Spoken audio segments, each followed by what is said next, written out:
The information shared during this live stream is for educational and informational purposes only and should not be considered financial advice. I am not a financial advisor. All trades, ideas, and strategies discussed are my personal opinions and are not recommendations to buy or sell any securities.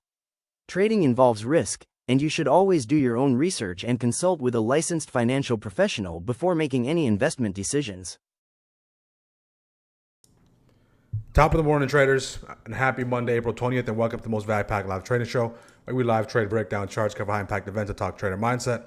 Hope everyone had a great weekend, is ready to kick off another opportunity-filled day. We did get some major updates between the conflict between U.S. and Iran.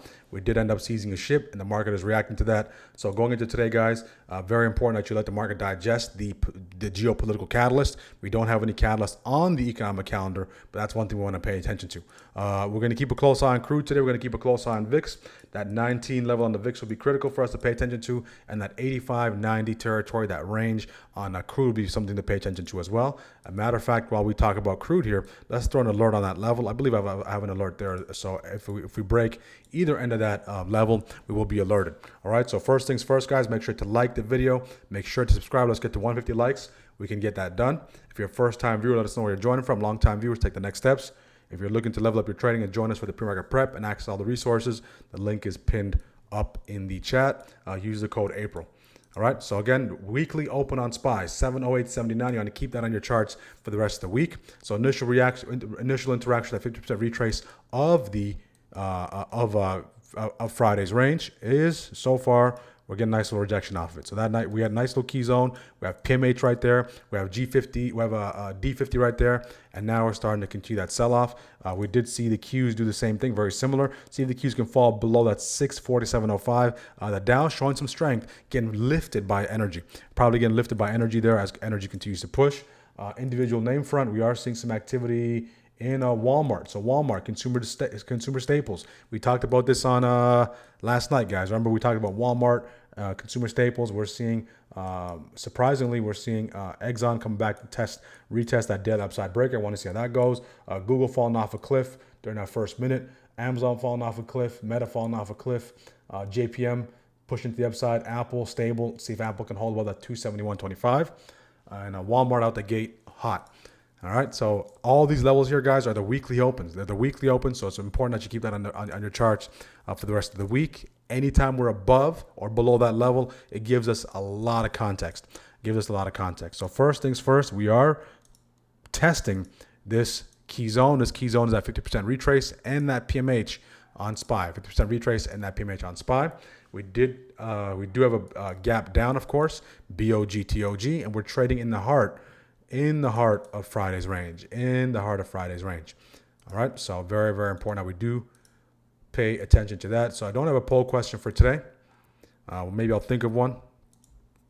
Okay, but we'll see how things pan out. Good morning, guys. Good morning. This is a weekly gap. So weekly gaps do have precedence over daily gaps. Okay, daily gaps. Weekly gaps have precedence over that.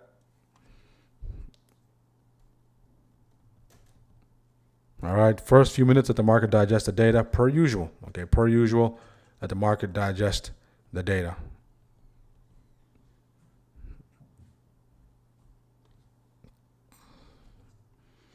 Okay, let's have a great week and book some profits. Absolutely, Jose. Gap down. Thank you for the update. Good morning, Carlos. Good morning, guys. Let's get the likes up on YouTube. Make sure to like the video. All right. The quicker we get that like, I've increased the standard, meaning, of course, we did a ton of giveaways. We did over 20 giveaways of our course for free. Gave away multiple boot camps as well to our members, right? So now the bar has been raised to 150 likes. I know we can get there, guys. So again, if you want that giveaway, if you want access to those resources, make sure to hit the like button as you're coming in. Good morning, BT. Good morning, Amy. Good morning, HHPPCBD 2663. Good morning, 1036. Good morning, Harry. Good morning. We'll go with a standard poll today. So standard poll, bullish or bearish. Let's get a feel for what the chat is thinking. Bearish bullish. Nice. General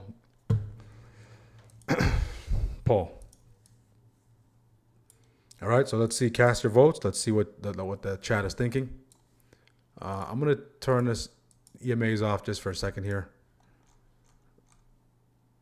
I'll put it on if we start trending.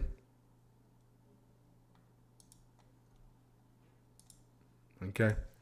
No trend, don't need the EMAs. At least from my perspective. Okay. No trend, don't need the EMAs. Apple, yep, Apple is holding steady. Apple is starting to go. Apple's above that daily upside breaker. So that's going to be a nice candidate for us during shockwave. JPM continues to push. Palantir is starting to pick up. Tesla is starting to pick up, but I'm not touching Tesla. Does have earnings. Walmart come back to retest at 128 whole number. Apple 172.30. 272.30. Okay, 272.30 on Apple. 272.30 on Apple. If we continue to push, we are above PMH on both the Qs and SPY, and the Qs did come and test a 50% retrace of Friday's range and held. VWAP was right there as well. IWM was above PMH as well. Everything is above PMH. So now we're above PMH. If SPY gets above 709.33, then that means we are officially in the jaws of that gap down that we did see. If we get into that 709.94, just shy of that 710 psychological level, that means we've officially filled that gap. We've officially filled that gap. Okay.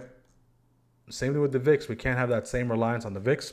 We're in the jaws of the gap here, guys. In the jaws of that gap. JPM showing strength. Palantir showing strength on this stretch, on this 5-minute stretch here. So we have a nice little key zone on SPY here, guys, between that PMH and that 50% retrace. We're going to have that on watch. What kind of response do we get? Qs are selling off that PMH. IW continues to push. IW is headed towards that 275, 275.36, 37 territory, which is 50% retrace of the day.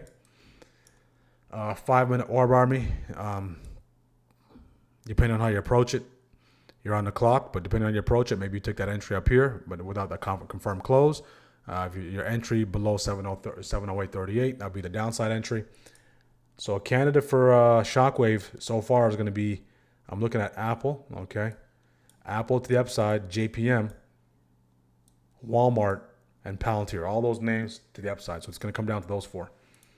All right, and of course, SPY is always going to be a candidate. Okay, SPY is always going to be a candidate. So we are making some strides, okay? Look at this, 15 minutes. 1, 2, 3, 4, 5, 6, 7, 8. 8 15-minute candles in a row consecutively on SPY since pre-market, since 7:45. All right, so since 7:45, okay, 8 consecutive 15-minute candles. Bullish 15-minute candles. Let's see if that streak remains. We are rejecting off that 709.33 so far. Okay, I want to see that response with the VIX off that 19. JPM, tons of strength on JPM. Apple, 272.30 retest. Apple, see if we can come back to that territory.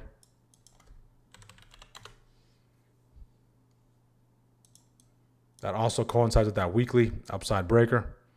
Okay, nice little zone between that weekly upside breaker and PMH. Key zone on Apple right there. Anyone take any trades so far? Anyone take any trades so far? Meta falling off a cliff. Microsoft falling off a cliff. Walmart starting to pick up some speed. I'll have this retest on Apple awaiting us. Okay, found that retest. We are about... I don't like how the alert shows up that quickly. When you put that alert on the key zones, right, through TradingView, if you're above it, it just automatically alerts. So you have to use the level. Okay. Meta's testing that hourly 50 EMA and is getting very close to the Friday's lows. JPM just took out Friday's highs. Walmart continues to push.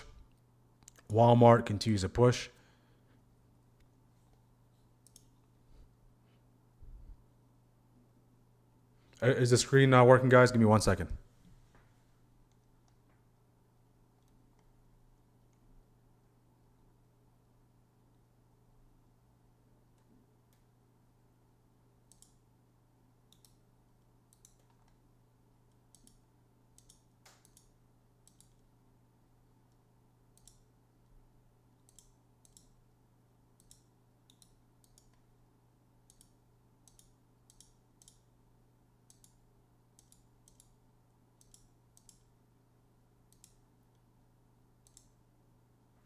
Okay, thank you for letting me know. Okay, how's that now? Folks on YouTube. So sometimes periodically OBS gives us those issues. So thank you for letting me know quickly.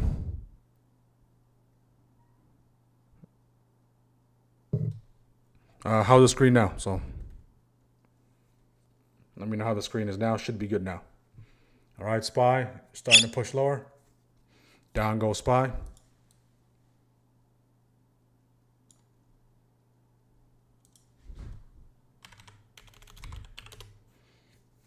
5-minute orb break already broke. If you take the 5-minute orb,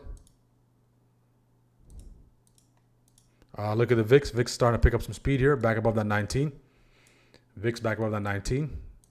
Nice break below that daily open. The Qs are selling off. Qs are back below that VWAP. Qs are back below 647.05, 50% retrace of the day.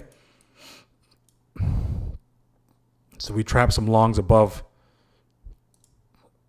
that 709.42, which is that bottom of the gap. So a lot of traders will probably try to play that gap fill. Got that push lower. Got that trap up there.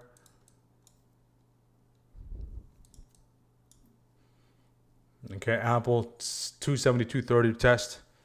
Apple testing that level. Walmart out the gate hot. Walmart out the gate hot. Walmart out the gate hot. So we're coming to retest this key zone right there. That key zone also corresponds nicely with that daily open. Okay, daily open, that PMH are very, very close to one another. And SPY and the Qs, the ones that were leading earlier, are now in the red, back to being red on the day. And the only thing holding us up at the current moment is small caps. Small caps in the Dow. Small caps in the Dow. And the reason why the Dow is showing some strength is because we're seeing consumer staples carrying a little bit of the weight, along with financials and along with energy as well. Walmart is going. So seeing a small rotation into Walmart. Okay, rotation into safety. Walmart. Apple is right there at that 272.30. See if you can hold it. Okay, see if Apple can hold it.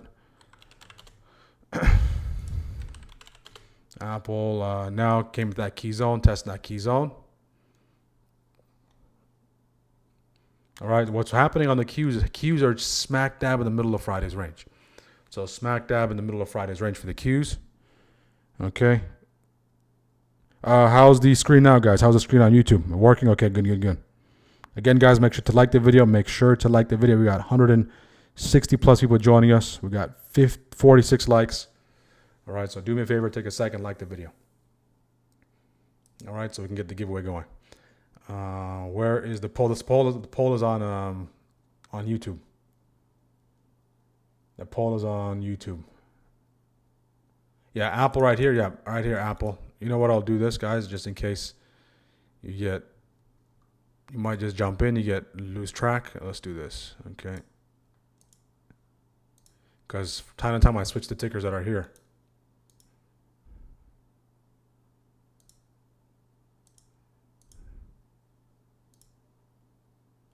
We'll have the watermark here on the chart, okay?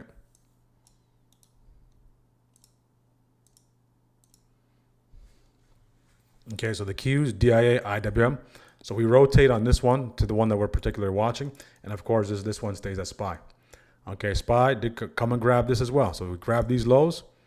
So two traps. Trap these lows, trap those highs. Okay, so now which way does it want to go? Keep in mind, this level right here, 709.07, is the 50% retrace of Friday. Okay, we're at the midpoint of Friday. So we're very indecisive. If you zoom out, okay, if you go to the daily time frame, we're inside Friday's range. Okay, we're inside Friday's range. Inside Friday's range. Good night, Microsoft. Amazon selling off as well. Okay, Amazon selling off as well. What kind of response did the Qs get? Do buyers pick this thing back up? Back above 647.05, reclaim VWAP, or do we get that rejection? In the meantime, we're seeing IW starting to go. Okay, IW showing some strength here. All right, we're about 10 seconds away from shockwave hour. Okay, IW does look good. So small caps and the Dow leading the way. Mega caps indecisive. Okay. Mega caps indecisive. Apple above 273.25 with a nice hold. Walmart 129.47. Meta 417.12, break below PML decisively. Indexes, the cleanest one so far, IWM. SPY, we got to wait for the levels. So SPY's call trigger 709.43, put trigger 708.24. Palantir also looking interesting above 147.19. That has room into that daily upside breaker. All right, so it's which one wants to go. So there's a couple of candidates to the upside for the calls. Apple, Palantir, JPM, and Walmart, all worth taking a look at. And of course, ExxonMobil above 148.40. We just have to wait for the confirmed breaks and holds. Okay, IW starting to go.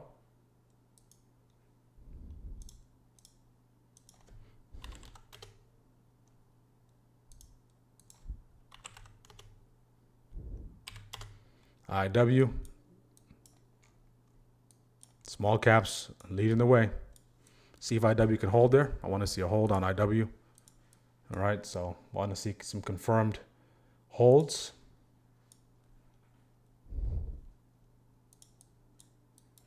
Exxon also looks enticing.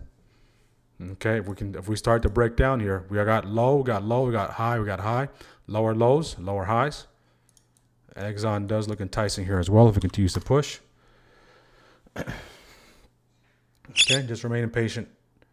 Okay, there goes Exxon. Now I want to get confirmation on Exxon. I'm looking at the 149s. 149s on Exxon.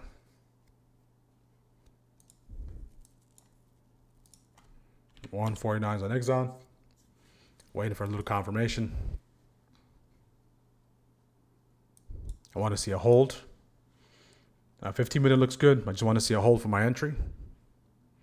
These are the 24 contracts, the April 24th contracts. But Exxon doesn't have those zeros, so those are basically Friday's contracts. Those are the only contracts Exxon has.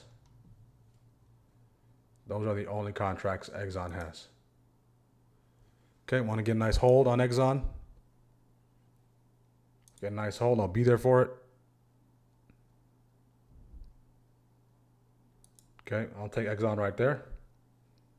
First trade of the week. Exxon, my risk on Exxon is all the way down here. Okay. 147.89. Okay. 147.89 is my risk on Exxon. So if we get it below that, then I'll get alerted. We'll get stopped out. In the meantime, preliminarily, okay, as SPY kind of does its own thing, I'd like us to hold above this territory here. Okay, I'd like us to hold above there. All right, so Exxon, I'm in the 149 calls on Exxon. These are Friday's contracts, so they can move a little slow. That's okay.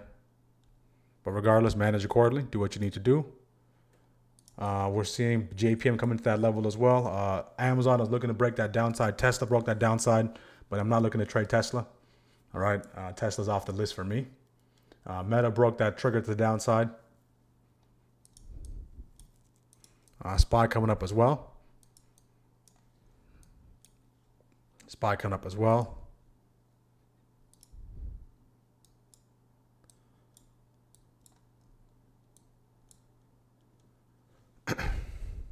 Exxon is up 6%. My TP on Exxon is scale out or hit TP. Okay, but if you want to take profit, feel free. Feel free. SPY, I'm looking at the 708.24 territory. Ooh, nice drop on Tesla, but not trading Tesla due to this contracts and IV reporting earnings this week. JPM keeping a close eye there. Apple still on watch. Again, the index is very messy. Why? We talked about how those indexes can start to get messy because we're in the heart of Friday's range. That was pre-market prep. That was pre-market prep. For these contracts to go in the money, we still have a little bit of work to do. These are the 149s. A little bit of work to do. That might be the first scale out. Okay, that might be the first scale out there.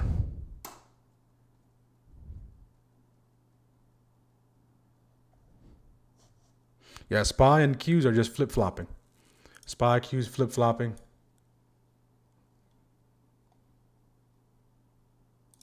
Exxon, we do have that 50 MA overhead on the hourly, which is fine. My risk on Exxon is all the way here. I do have an alert set there. It's pulling back slightly. I would like it to hold that level initially. See if we get buyers to pick that up. That'll give us a little bit of vote of confidence. Meta starting to slide here. 15-minute on Exxon still looks good. We're having a nice little topping wick, but I want that 15-minute continue to hold. I want that 15-minute to show some strength. Still waiting on SPY. So on SPY, still waiting on SPY to course correct, to show us some signs of life. But this is kind of matches what we anticipated. So in the pre-market, we discussed the importance of being patient as it pertains to where price is opening up. Very close at 50% retrace. Things get very choppy, and that's exactly where we are. Okay, so in the meantime, we're gonna see if Exxon can start to move in our favor. Tesla, the one name we're not trading, Tesla playing out beautifully there. Okay, Apple is coming into the picture. Apple, the forbidden fruit.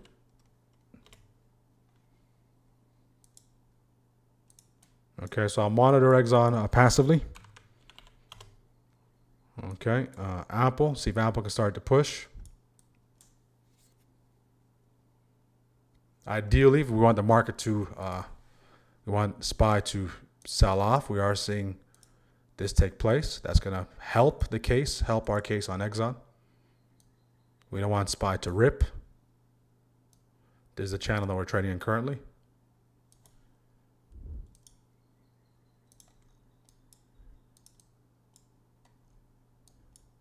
All right, look at the Qs. Qs as indecisive as can be. As indecisive as can be. Name of the game last week, this week, this entire month has been just being patient. Okay, that's been the name of the game. So still an Exxon. Did see a 5-6%, upwards of 5-6%. No scale out yet. Just letting that play out.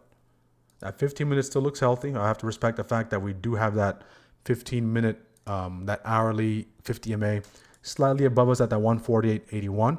That 15 minutes still looks healthy on Exxon. Okay, still looks healthy.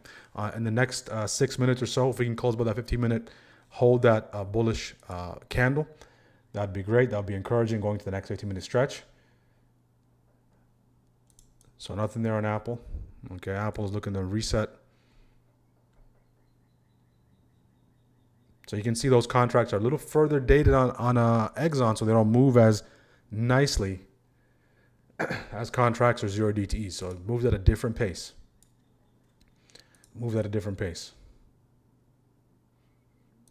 Okay, moves at a different pace. SPY, nothing yet.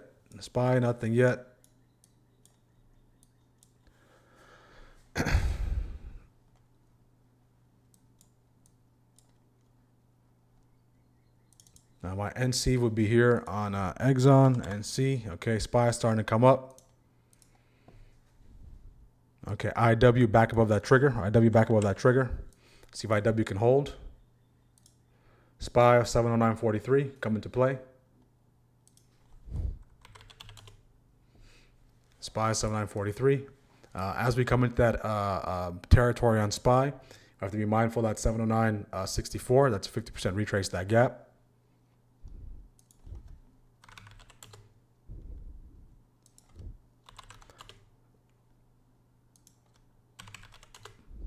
Okay, Apple is starting to go. See if Apple can hold there. Exxon, that 15-minute candle is flipping to being a shooter. So needs to hold here, or Exxon will get stopped out. Still have a little room at that stop. We're getting close. Exxon down 10%. Apple is starting to go here.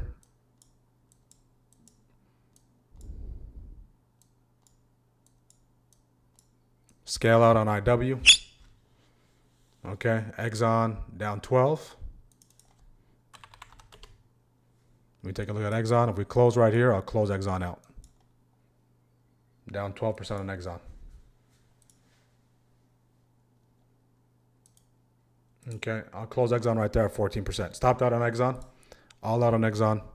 Stopped out 14, 15% on Exxon. So couldn't really get that continued push. Apple is starting to go. SPY is starting to go. SPY retest. I'll be there for it. Come back into this territory. SPY, I'll be there for it. Okay.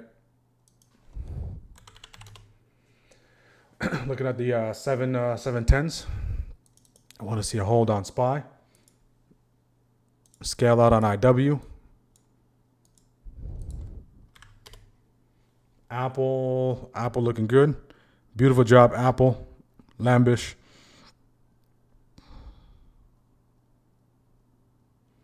Beautiful, beautiful, beautiful. Apple is gone. TP1 hit on IW. Okay, see if SPY, scale out on SPY. Hard to get that entry there, but if you did, scale out.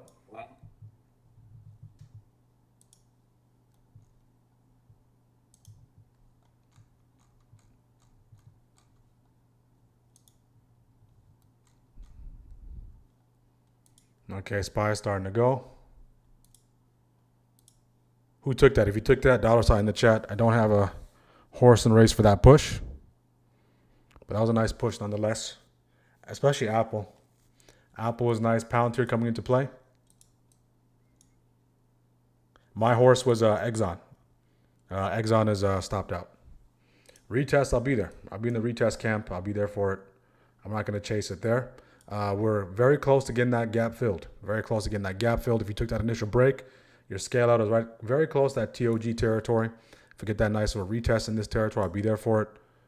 TP1 hit on the IW. Okay, if SPY continues to go parabolically, continues to flow, gets above 709.94, gets above 710, that laggard is going to be the Qs. I don't mind taking the Qs back the upside. All right. In this case, we do have Meta setting up off that daily downside breaker. Last Friday's lows, Super Friday's lows, and 50 EMA test on the hourly on Meta. Watch out for that hammer. EMA VWAP hold on Meta on the 15. All right. So keep a close eye on Meta for that reversal off those lows.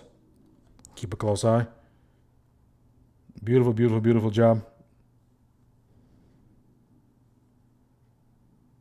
Artem Hussein, Lynn. That was a nice push. That was a nice push. Palantir, trying to break those highs. Apple is gone. So a retest camp, I'll be there. All right. So we are kind of rejecting off that 709.30, 709, close to 709.94, close to 710.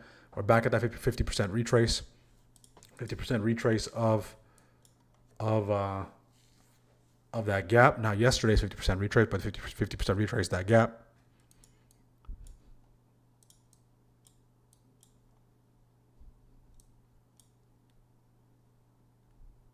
Okay, Exxon is starting to come back to the picture, guys.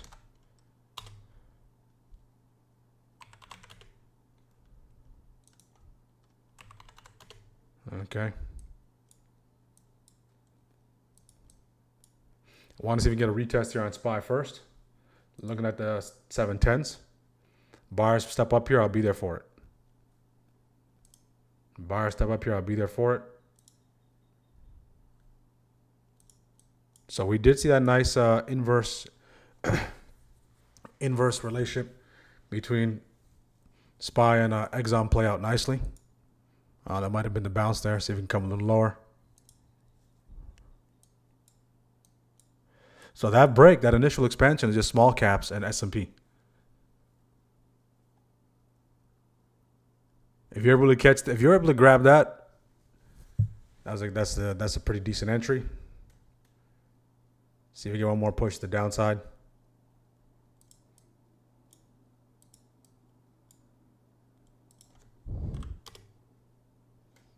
Also looking for a retest. For the ones that got away, I'm looking for a retest. If your stop was a little wider than mine on Exxon, maybe you could have sat through that if you use VWAP as your stop.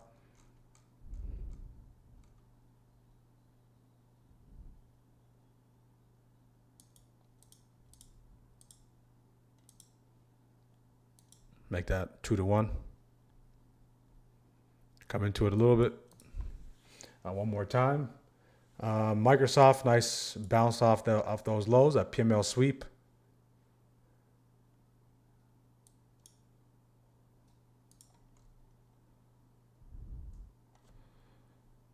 Book 30% profit on SPY calls. Beautiful, beautiful, beautiful. Beautiful job, Vincott. Long time no see. Hope all is well. So once this initial channel broke, we had that continued push. All right, see if buyers can step up here. If we get a nice little response there, I'll be there for it, but this is looking like a TOG rejection. All right, I'm looking at the 710s. Want to just rule out any signs of no bounce. Okay, because we are selling off a little aggressively there, and we're starting to see Exxon bounce.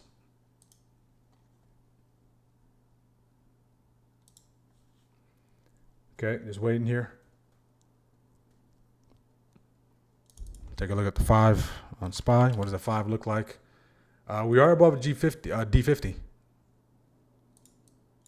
All right, so coming a little closer to that key zone territory. If you did catch that run up, that was nice. I want to see a nice little hammer here. Nice hammer, that'd be great. No hammer. Okay, there's nothing for me to do. So if we can get a nice wick, if we can wick back above that zone, I'll be there for it. If we continue to sell off, I'll respect the sellers there. Okay, so just trying to get as much confirmation as possible. Okay, confirmation as possible, because that selling that I'm seeing there, it is some aggressive selling as we gravitate back towards 50% retrace of the daily. So I want to see a wick here, reclaim the zone. I'll be in business. Looking at the 710s. Okay, I'll take the calls right there. All right, I'm in the calls on SPY, 710 calls. I like that last candle. So in this case, we break below here, I'll get stopped out. If we break above those highs, we'll be in business to the upside. Highs right there. All right, the very tight runway. We can take that. If we can take out that high, we'll be good to go. If we continue to sell off here, despite the fact that we did go hammer, if we get below here and we close below 709.07, then I'll get stopped out. That gives me about a 10% stop, 10-15% stop. Okay, close below here, I'll get stopped out. So a little tighter stop on SPY per usual. We are seeing some aggressive selling there, so I want that to hold. Okay, see if we can pick this back up off that 50% retrace. Okay, I want that to wick one more time. If it closes below that 709.16, getting very close to getting stopped out there. So see if buyers can pick it up and get it past those highs. Pick it up and get it past that 709.50. If we can do that, that'd be great. Down about 4% here, 4 or 5%.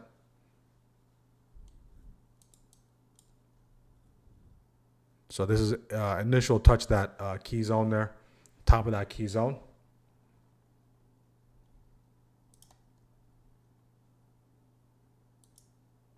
Okay, let's see if we get a nice little push. Okay, so at this point, risk is defined. Down 8, down 9. Okay, I'll close right there at 11. All right, stopped out there. Okay, so stopped out there as well.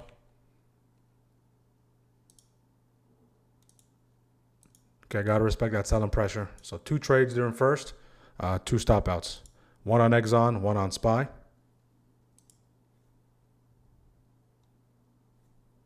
right? There's a lot of aggression behind that push lower, and I didn't want it to completely fall below that this here and get stopped out. If you can reclaim that 709.50, okay, if we can reclaim that 709.50, I can make a case for that entry after reassessment and give another attempt.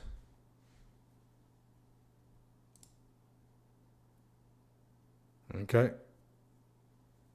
But I want to see what kind of activity takes place there. Inside on the 5, let that inside candle settle. Apple, scale out there on Apple. JPM starting to come into the fold. Okay, see if we can get a hold of that level. If we can get a hold of that zone, I don't mind re-engaging.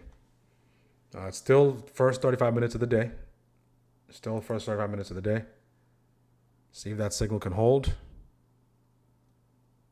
I don't mind re-engaging. I want that to hold right there.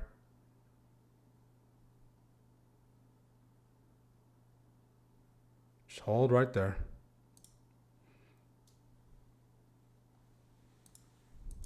Just hold. And we do have a back-to-back sell block. So to give you some context, we're at the bottom of that gap. We bounced off that 50% retrace of Friday. We're at the heart of Friday's range. If you waited for shockwave for that reclaim, all right, you got that entry there. See if that can hold. See if that can hold and print.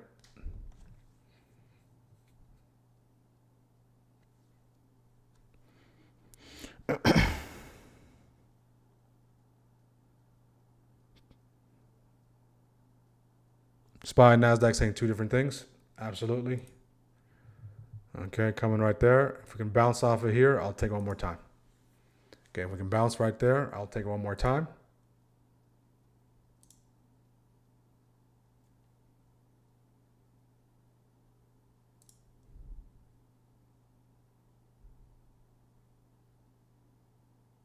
Okay, we can bounce right there. So that 5-minute candle is still inside or still above that key zone.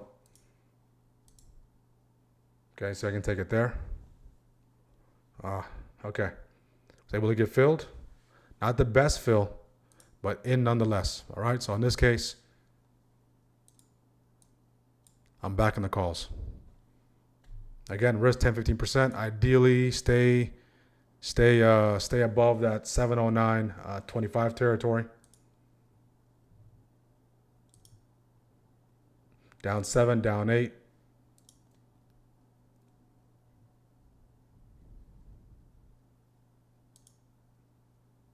Down 9. See if we get a nice little pop here. Ideally, VIX hold below that 19. That'd be great. Down 9, down 10. About to get stopped out.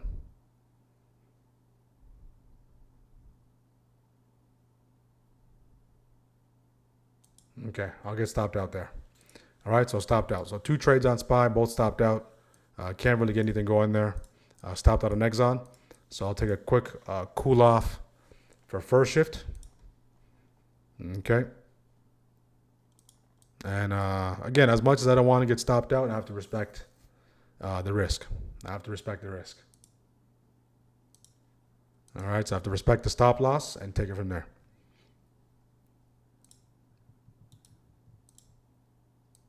Because the last thing I want to get caught in is a complete collapse to the downside. All right, so far, first shift, 3 trades. All 3 trades stopped out. We'll look for something after 10:30. See if it starts to clean up a little bit. And take it from there. Key zone is holding. But again, I don't have the good entry to sit through that key zone test. So it just seems like my entries are a little bit off today. A little bit off. Which one? The last one, Firefly?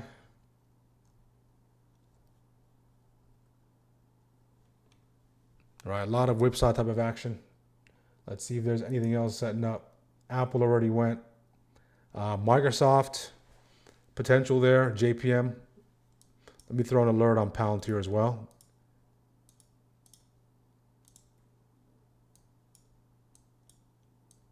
Microsoft is starting to wake up.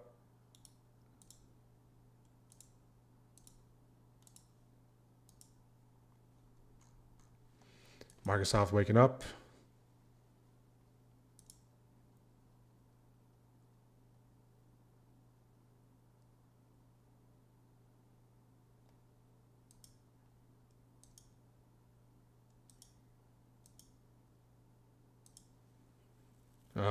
Qs can't really seem to.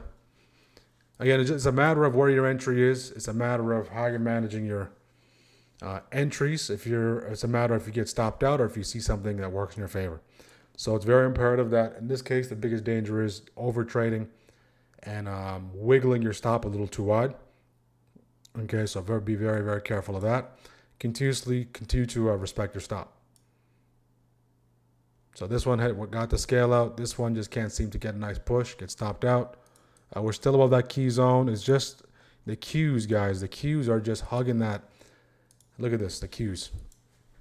All right, the big thing is the Qs are just hugging this 50% retrace. All right, so no real separation away from 50% retrace on Friday's, the middle of Friday's range. All right, so we know if we can go that way, create that kind of separation, or create this kind of separation, that'd be great. In the case where we just don't create any separation, then that's going to be that choppy activity. So what we're seeing now is we're seeing scenario 2 here. We're seeing scenario 2. All right, so if you're able to catch something during the first 30 minutes, 45 minutes, kudos to you. Has not been easy to say the least. Tremendous job on finding your setup and capitalizing off that particular setup. If we just zoom out just here for a second, here SPY's right at that 50% retrace, 709.07, okay? We can see the Dow's at 50% retrace and IW's headed back towards that 50% retrace. Crude is looking to head back towards, get close to that 85, right? Hasn't really come to 85 or 90. We're seeing VIX bouncing off that 19 as well. All right, so, okay, you can see this. Okay, that's a good stop out in this case. All right, I'll take that. That's what it protects you from. And now VIX is back above 19, starting to push. This is what stops protect us from. All right, so in this case, if I'm down about 12, 13% here, if I decide not to cut, probably down 20, 25. All right, so it's going to have a lot of these wicky candles, and it's going to make you think that you are right at some point in time and make you want to compromise your risk. So make sure to keep your risk very, very tight and stick to the plan. Stick to the plan. Broadcom starting to break that downside. Tesla continues to push the downside. A lot of buyers picking up off those lows. Keeping a close eye on Microsoft, Palantir, JPM, Apple for the retest. Right, this key zone is holding on SPY. Right, this key zone is holding on SPY, but a lot of whipsaw action on the lower time frame. All right, no follow through. No follow through behind that move. No follow through behind that move. So we're moving about 58 cents per 5. Yep, shenanigans is here. So early on to kick it off. And with this, anything can hit the news line, guys, so just be mindful of that. And it can make us go either direction. We have no catalyst. So I probably have 1 or 2 trades left. Okay, I like to be in that 3 to 5 territory. I already took 3. So I'll be super picky. And if it comes to fruition, I'll be there. If nothing comes up, if I go 0-3, that's also, I'll accept that as well. All right? Because what we're really doing is we're really fighting for the week. Okay? We're fighting for the week. It's going to try to entice you to take it every single time. Goal for today, guys. Let's see if we can get to that 4,800 subs. We're almost there. Stop that on both, okay?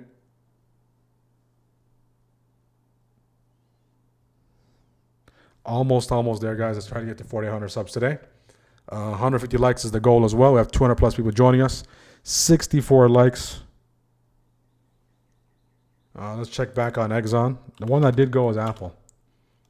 All right, Apple did take off.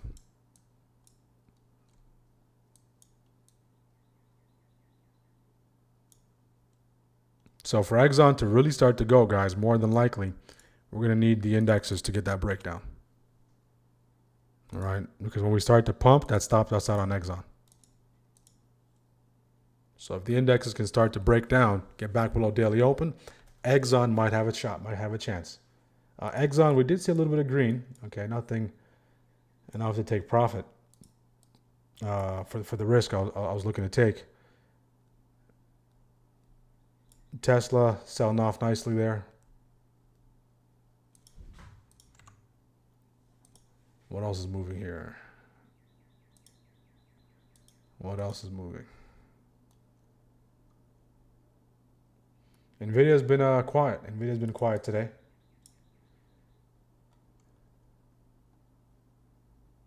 Nvidia has been quiet. CRCL is down 4%. MSTR down 1. Coinbase down 1. Robinhood flat. CRWV down 2. APP flat. XYZ up 1.5, 1.6. Uber flat. Intel down 3%. Intel down 3%. So semis are either flat or getting sold off. Semis are either flat or getting sold off. Intel did trigger. Intel did trigger there.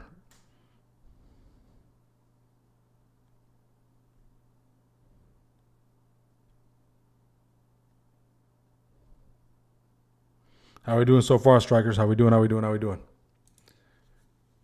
How we doing? So keeping a close eye on Exxon.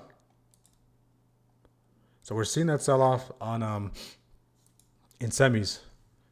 When we take a look at the sectors, the only sectors that are green at the current moment are, of course, energy leading the way, XLB, industrials, materials, I should say. And the ones that are lagging behind are XLY and SMH.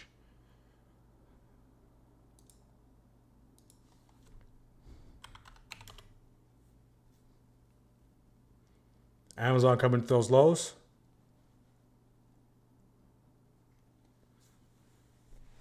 Exxon starting to pick up.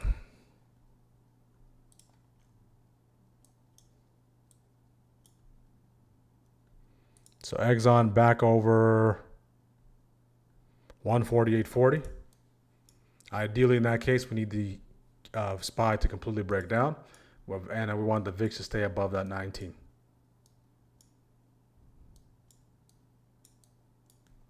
Stay above that 19.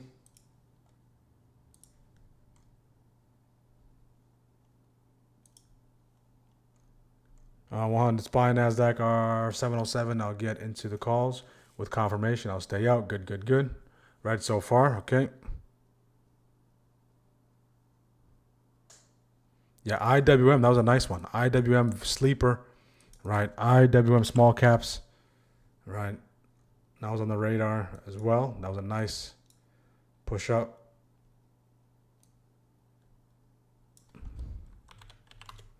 So SPY's ATR is just a couple of points away from IWM's ATR.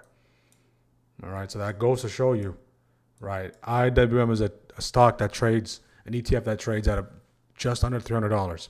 SPY is trading at $700. So their ATRs are about 20 cents apart. Okay, QQQ starting to go here. Okay, Exxon's starting to shape up as well. So that sell-off is being seen on the Qs. So is this a legitimate push on the Qs? Separation away from that 50% retrace on the daily. Fall back below VWAP. PMH. Rejection. See if the Qs can hold that. Because the Qs are starting to show that sign of weakness. So in this case, Qs, I'm looking at the 640, 647s. Look at the shenanigans. All right. I'm looking at the 647 on the Qs, and it will be a make or break. So either stop me out I'm waiting for this candle to settle down here. This candle is a little erratic. Yeah, Tesla was a beautiful breakdown. Tesla was beautiful to say the least. If everything starts to push back, the downside cues are available. But that shenanigans candle came into play, so the cues are the ones that are leading to the downside. So looking to entertain the cues, you can hold below that level there. Risk being that 647.07 as well as that VWAP. Okay, we're seeing maybe some news headline or something.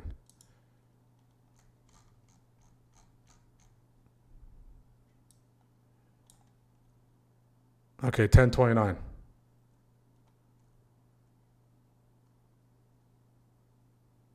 Sorry, 1020, not 1029. That's reported from the future. Trump, Iran could have a prosperous future with this with new leader. Results in Iran will be amazing, right? Just the tone could continue to shift. Israel didn't talk to me with war with Iran, so Trump is saying all these things. Now the market is starting to push back up. That just came in at 1020. Right, we're seeing the market, that shenanigans candle. That's probably coming from that Truth Social post. That came in at 1018. So 2-3 minutes ago. All right, so that since the market has nothing else to process, nothing else to digest, that's what it's literally waiting for. So again, that's what the market is on standby for. All right, so in the meantime, I'll disregard the cues there. Get back to SPY. We are still in that, we're holding that key zone.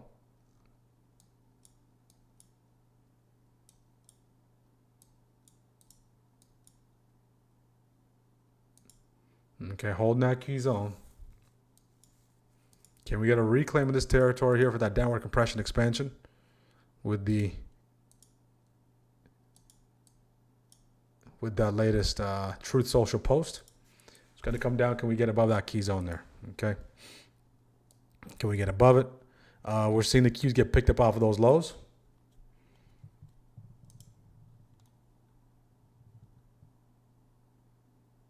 No, not short on the cues. I was looking to go short on the cues, and then, of course, we saw that headline come in. Right, so no short on the cues. Apple came back for that retest. Exxon starting to pick up some speed here. Okay, let's see if SPY can hold above this. Okay, that key zone. If you have an entry close to this territory here, rather than the expansion entry in this area, you can get away with that. Get away with a nice entry in that area. But again, still very, very volatile candles to say the least. Okay, let's see if we get a nice push. Qs are getting bought off those lows. IWM continues to push. If you're taking the Ripple, you're in. I want to see a hold per usual. Third attempt is the third attempt to charm. So again, betting on the fact that we have enough fuel off of this key zone to lead us back into that 610. Okay. When you think of the 610, we are only 40 cents away. So we're trading in a very, very tight range. Okay, we're trading in a very, very tight range. We're not going anywhere fast. All right, so let's see SPY.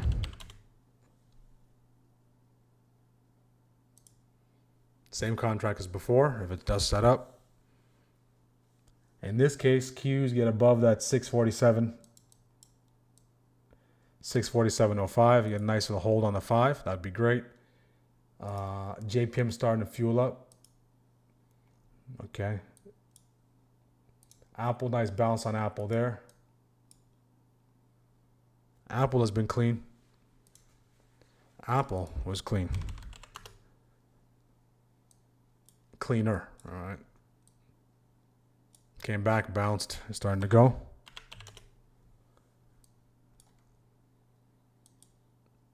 Okay. Dip into it a little bit. and I'll take the entry. I like that 5-minute candle. Third attempt. Okay, just giving it a second here. If it gets that little wick, I'll take it for the third time here. Okay, I'll take it right there. All right, so third attempt stopped here. So again, my stop is going to be all the way down here. Same thing, same setup, just the third time, third go around. Okay. Stopped out the previous 2 times. And this would be the third attempt. If we get stopped, if we get below here, get stopped out as well.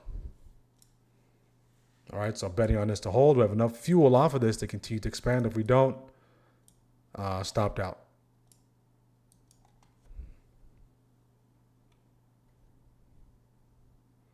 Qs, if the Qs can hold above 647.05, that'd be great. Okay, targeting 609.64. Okay, see if that continue push. If you did take this, manage accordingly. Okay. We do have an obstacle up here. All right, so be mindful of that. Up 5, up 7. Okay.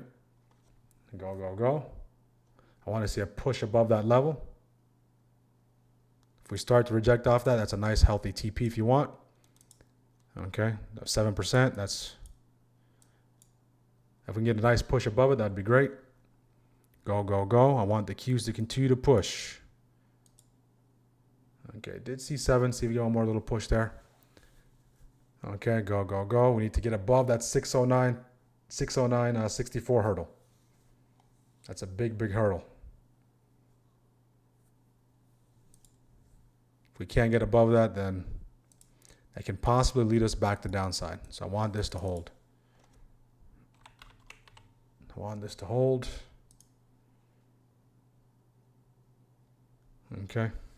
5-minute starting to fade here. Don't want to see a doji. Did see 7 there. See if we can hold here. At least hold that. I don't want to see a rejection off of this, sending us all the way back lower. Anyone TP there if you did? That might have been the opportunity. My risk is right there. Down 7, down 8. About to get stopped out. If we can't get a relief pop here, we'll get stopped out. VIX starting to pick up some speed.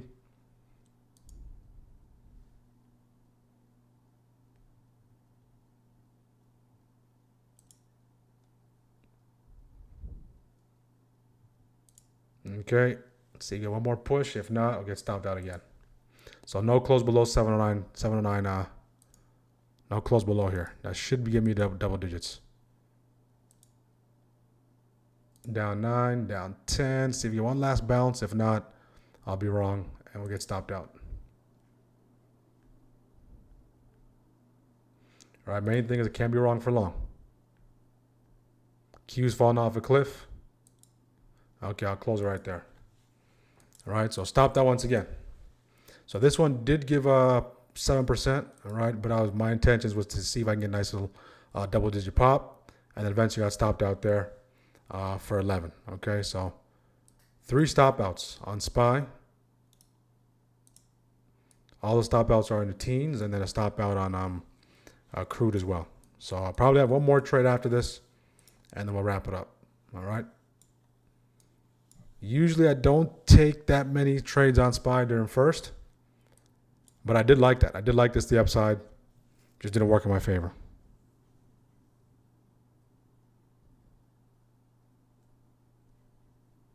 Walmart. Okay, Walmart. See if Walmart can start to pick up here.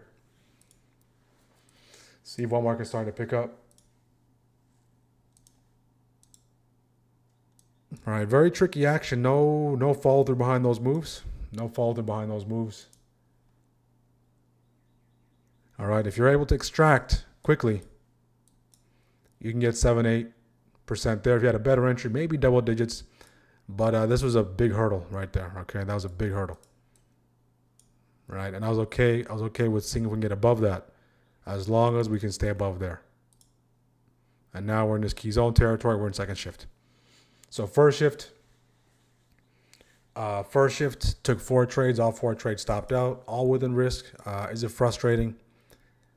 Absolutely. But of course, you just have to manage that risk. I have to make sure that I stick to the risk, don't make my risk wider, and try to expand it and try to constantly move the risk and try to take those 30, 40, 50% losses. I do like this trade here. I do like this one here. Right. I do like both those. I would take those. These are the same setups from last week that went parabolic. But the fact that the Qs couldn't catch a bid, right, above and continued to sustain above that 647.05, right, was the line in the sand. 1 green, 2 small red. Okay, keep those losses tight, guys. 3 stop outs. Lost everything gained last week. On those 3 trades, Firefly. So on Mondays, ideally want to use less size. All right, just to get a feel for the action. Okay, SPY headed towards the daily open. So if we know IWM is the one to lead, if IWM and the Dow start to fade, more than likely SPY will start to fade. Okay.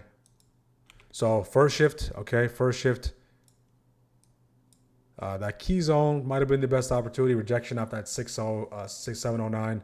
That 709.90s back to downside, but nothing too clean. If we kind of draw it out, you can kind of see somewhat of a head and shoulder, possibly. If you see it, you see it. All right, we got left, head, right, possible.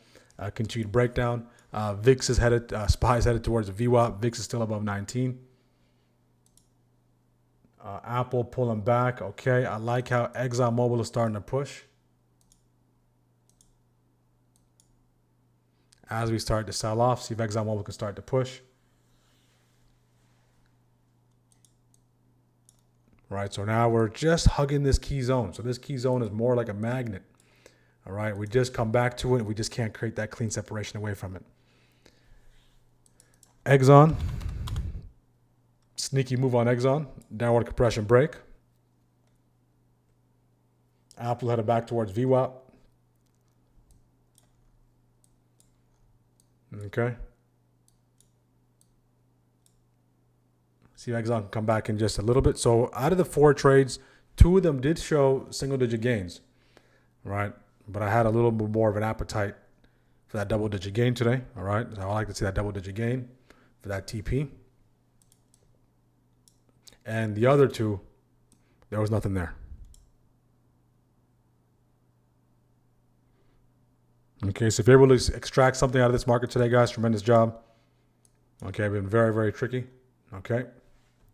If you're getting stopped out multiple times, okay, don't let that frustration blow over and lead to over trading and lead to sizing up.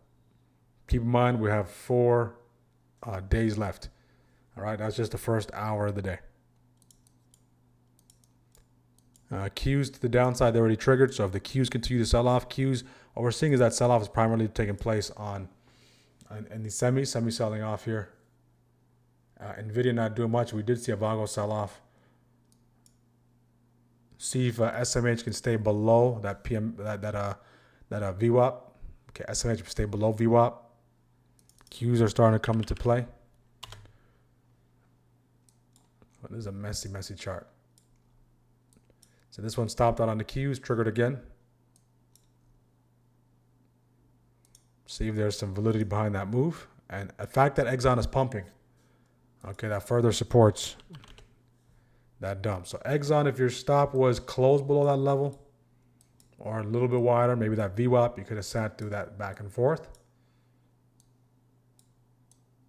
My stop was right at that 147.89. I did get stopped out there. SPY is coming into that 708.24. And the Dow's coming to that break as well. And IW is coming to that 9 MA.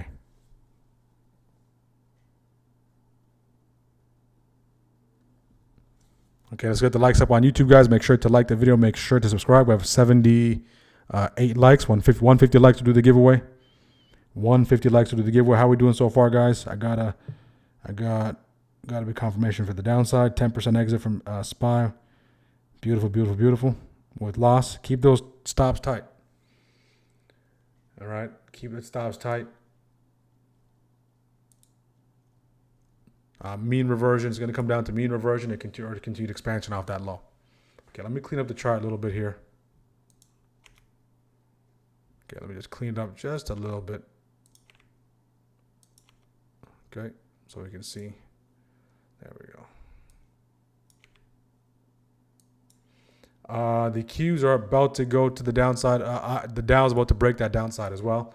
The Dow is about to join that red party and fall below that daily open.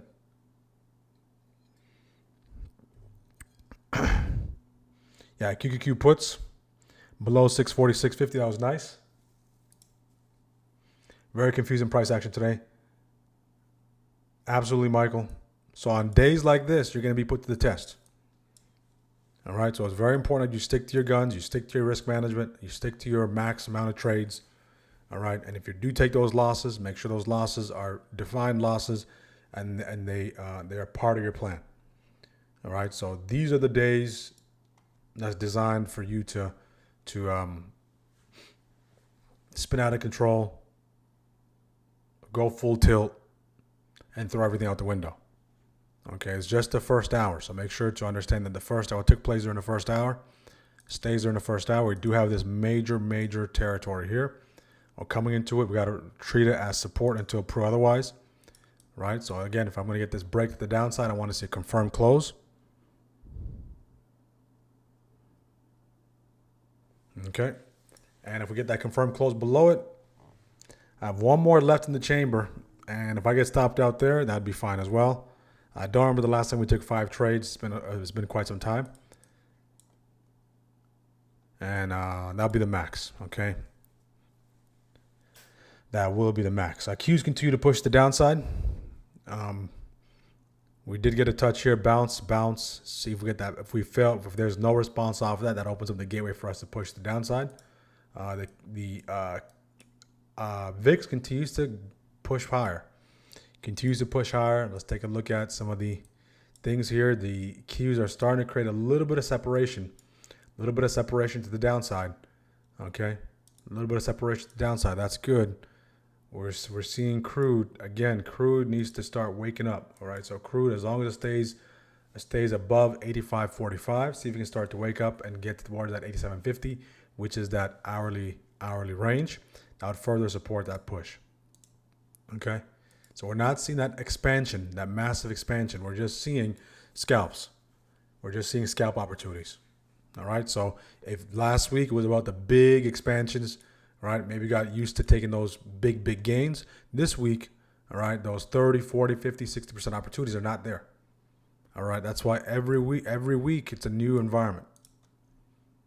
Okay, so just taking that profit regularly will be the adjustment to make until UPL. All 4 trades, all puts, all in the green. Beautiful job. More retail investor. Good. Anyone else, guys?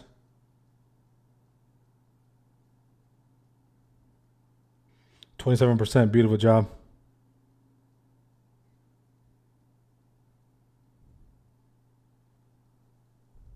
Good. Let's get the likes up. On YouTube, we will do the giveaway. Okay. Apple. Let's see if the forbidden fruit has something for us. If we start to bounce off those lows, Apple might have something for us if the view up can hold. 272.50s.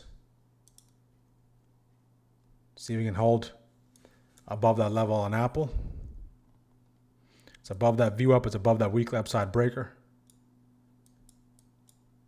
SPY came into this territory here, so if you're looking to go short, right, you have to respect the fact that this is support coming into it, right? So you're gonna have to get that confirmed closure below this territory before going short, or if you're short already, you're targeting this area as your TP. See if Apple can hold here.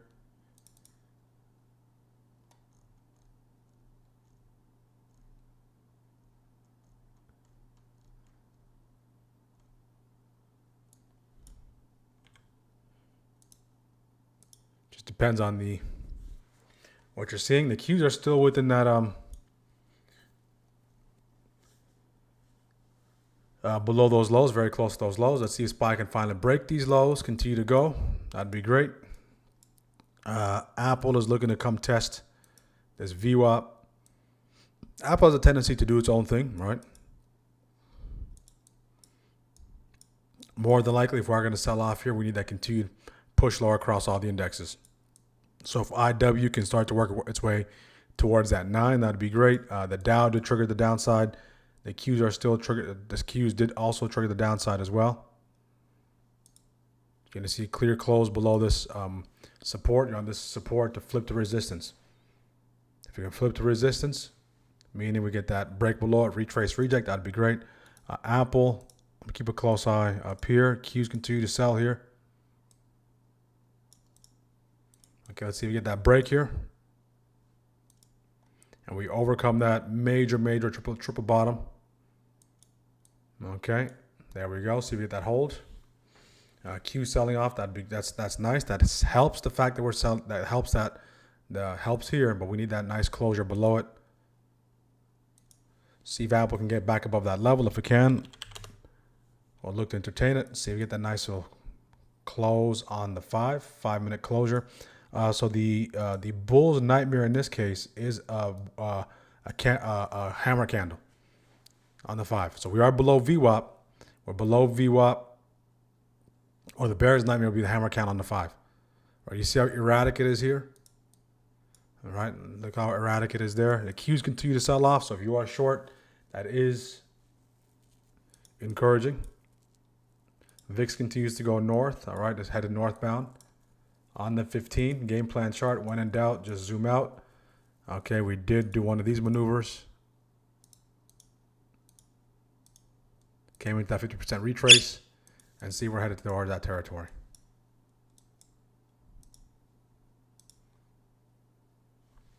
Okay, Apple fell below VWAP. ExxonMobil continues to go. ExxonMobil continues to go. The Qs were a nice short.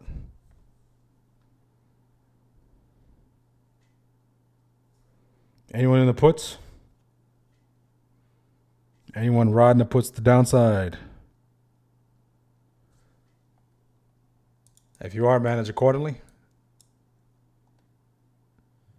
All right, risk can be that if your risk is that VWAP, you have a pretty decent entry, you can use that as your risk. So the fact that crude is pushing, that is very, very favorable. That is very favorable there.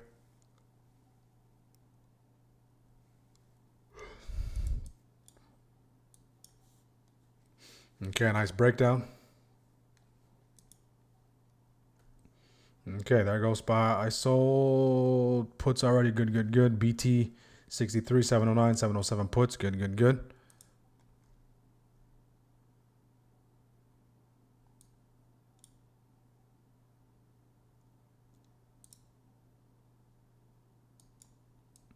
Primarily being driven by the Qs. All right, so it's very important that you don't chase and you take profits responsibly, because it just seems like at every low we see buyers trying to pick it back up. So bigger picture on the 5, 15, we're seeing that selling pressure. All right, so there's a lot of whipsaw. So in that case, the entry is going to be what's most important. Okay, the target is down here.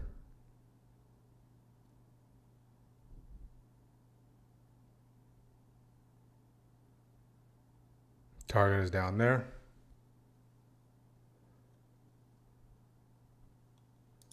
Right, and we're moving about 66 cents per 5-minute candle. I mean, just like that. If we don't take profit, right, the market will. That's how quickly things shift. So I don't have a horse in the race there. Exxon was nice.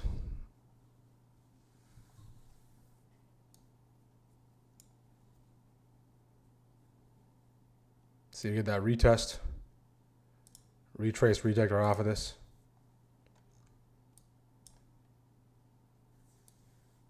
So come back into this and drop.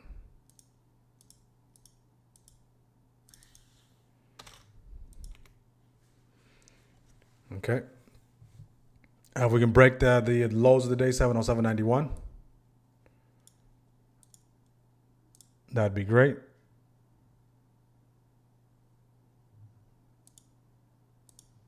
That will tell us there's continued selling.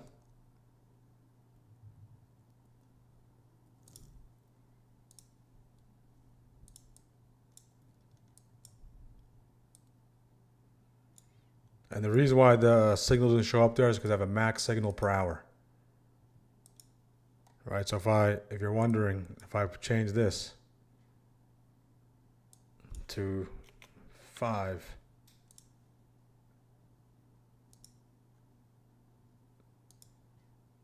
it will show right there. So the reason why that didn't show up is because of a max signal per hour. Okay, so it's going to give you that signal. It's going to tell you to take the puts at 1042, right? But I have it so it doesn't show me more than 3 signals per hour. All right, that is for the purposes of not over trading. All right, so a lot of you might be saying, hey, you know what? We did get that breakdown there. Why isn't Shockwave showing a signal there? Right, because of max signal per hour. I have that set at 2, okay, per hour. Right, just so you don't get involved in over trading. But if you did take this to the downside, this last one, that was a nice one. That breakdown was beautiful.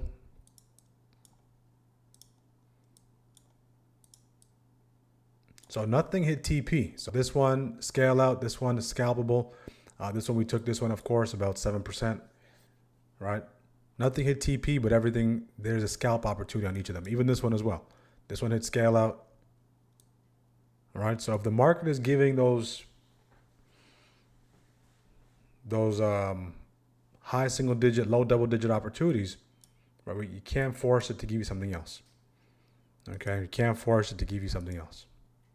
If that's what it's giving, Qs that hit TP. So Qs that hit TP. If we start to reclaim this, if we go mean reversion off those lows, all right, I'm gonna pivot towards Apple. Anyone take advantage of that to the downside there? That was a nice little drop. So this is really nice. Firefly and puts 28%. Beautiful job, Firefly. Good, good, good. So you are going to get that on Shockwave as well. You're going to get it on Shockwave as well. So out of the 3, all right, only one hit scale out. The other ones did present opportunities, right, for you to scalp.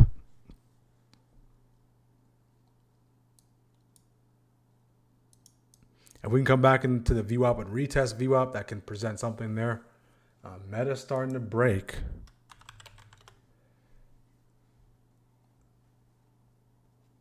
Meta starting to break there. But with SPY being at those very lows, if SPY decides to sweep these lows, then we can start to see everything get picked up off of those lows. Exxon is at scale out. Okay, so that was the reason why that didn't show up. Okay, if you're curious to know why, hey, why didn't the signal show up there? It's because the max signals per hour was 2. Right? Then you can change that. You can change that to your liking.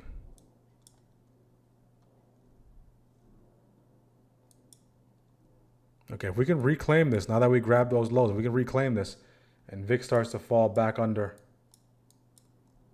at 1920, we can start to see a nice little mean reversion on SPY.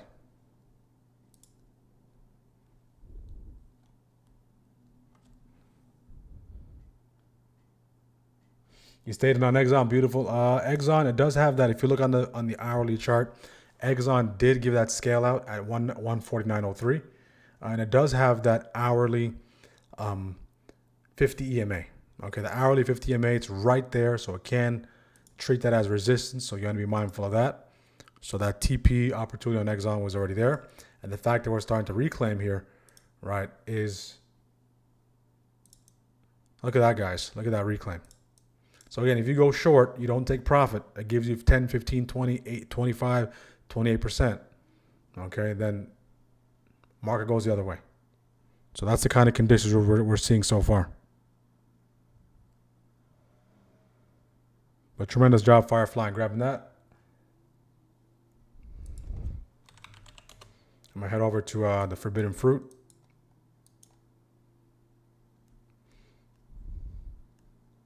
Look at the Dow, especially the Dow. Especially the Dow. So I'm going to be patient for Apple.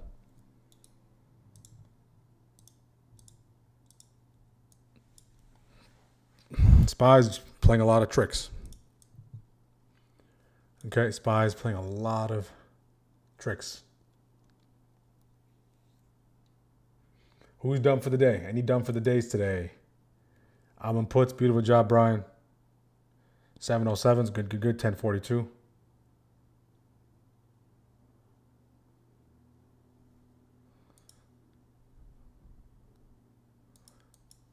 If that actually gives us another shockwave, I'll be there. Wow, look at that, guys. Look at that. Look at that. There has to be some kind of headline. If you're in that TP where you need to, okay, there has to be some kind of headline here. There has to be some kind of headline there. Look at that. Falling off a cliff. Nosedive. Nosedive. Nosedive alert. I'll check on my end. What's going on? What's going on? What's going on? Oh my goodness. All right, shenanigans. Shenanigans. Okay. So hopefully someone was in the put still. All right. If not, don't chase. This very erratic. Very erratic. Everything's going bonkers. Market is trying to price something in. Something is going on. Nothing on my news headline. Nothing so far. Okay, here we go. Okay, Trump says highly unlikely he extends ceasefire. Breaking news, guys. Highly unlikely he extends ceasefire. It does expire tomorrow. Market tanks. Intraday. All right, so highly unlikely, 1051. That's what the market is trying to price in. All right, so when you're in the Discord, you have the news headline, and that level of paranoia always has to be there, because anything can happen anytime, to the upside or to the downside. Right, this is the kind of market we're trading in. Okay, so it's very, very tricky. Trump says Vance will leave for Pakistan later on Monday. Trump says will not open Strait of Hormuz until deal signed. Okay. That candle right here.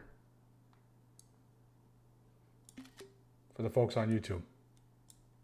It came right into our news feed. You can see? And the market reacted to it right away.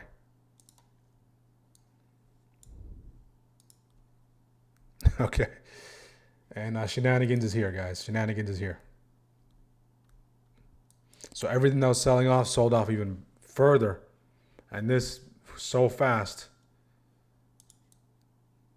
that it also did trigger. On SPY, Q's tanked. Everything tanked.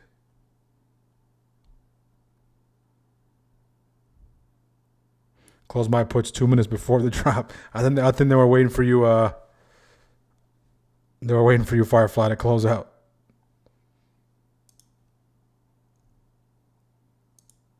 But regardless, great job on extracting 28%, and great job on being persistent. 89 to 79. Look at that, guys. Over 90, just about 90. 90 cents. Beautiful, beautiful. Oh, you got caught on that one, Rick. Yeah, that's a tough one. Sometimes, right? You just get caught, right? It's tough because this kind of candle can come at any time.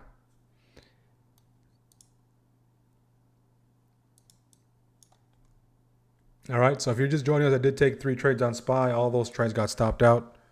13, 12, 11%, all within the low teens. Last trade did see some signs of life, but the main thing is, guys, once I get stopped out, I get stopped out. All right, just as much as anyone else.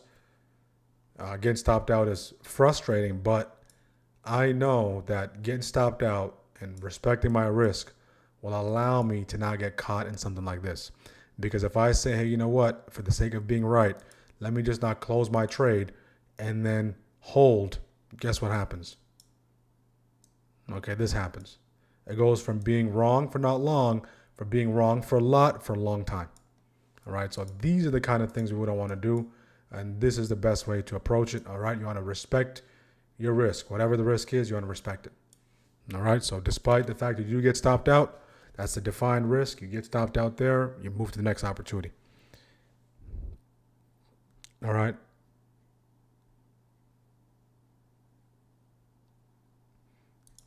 I would avoid chasing this to the downside. It's sometimes you just get you're in the position and then it just works in your favor.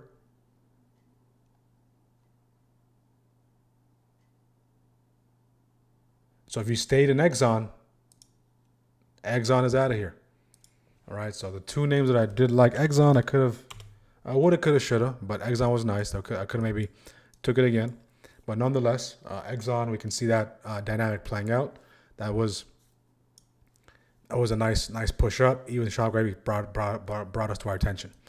So we just have to be sharp, right? On my end, just being sharp from the very open all the way throughout the entire stream, because those opportunities are there. All right, those opportunities are there, but you got to be sharp. You have to be know what to look at. And it looks like a couple of you in the chat did take Exxon, so congratulations. The link to the Discord, guys, is pinned in the chat. The link to the Discord is pinned in the chat. If you want to join our Discord, join our team. That's available, smartactiontrain.com. All right, so just be mindful that we are taking in just 20 people this month.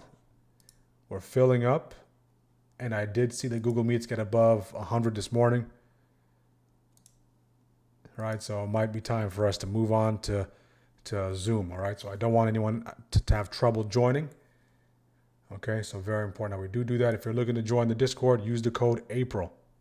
Once the spots fill up, they're filled up.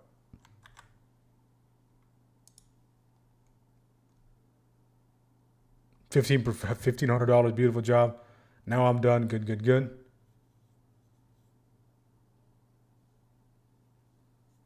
So Daniel, the Discord is here. Okay.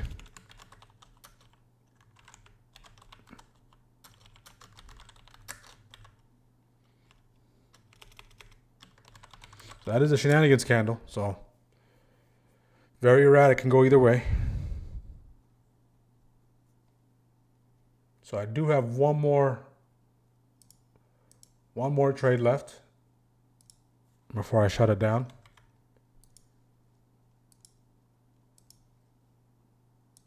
Okay, here's a link to join the Discord. Daniel, Exxon is gone.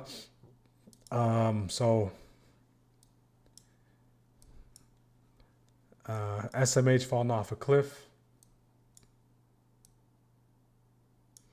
Apple fell off a cliff. Amazon scale out.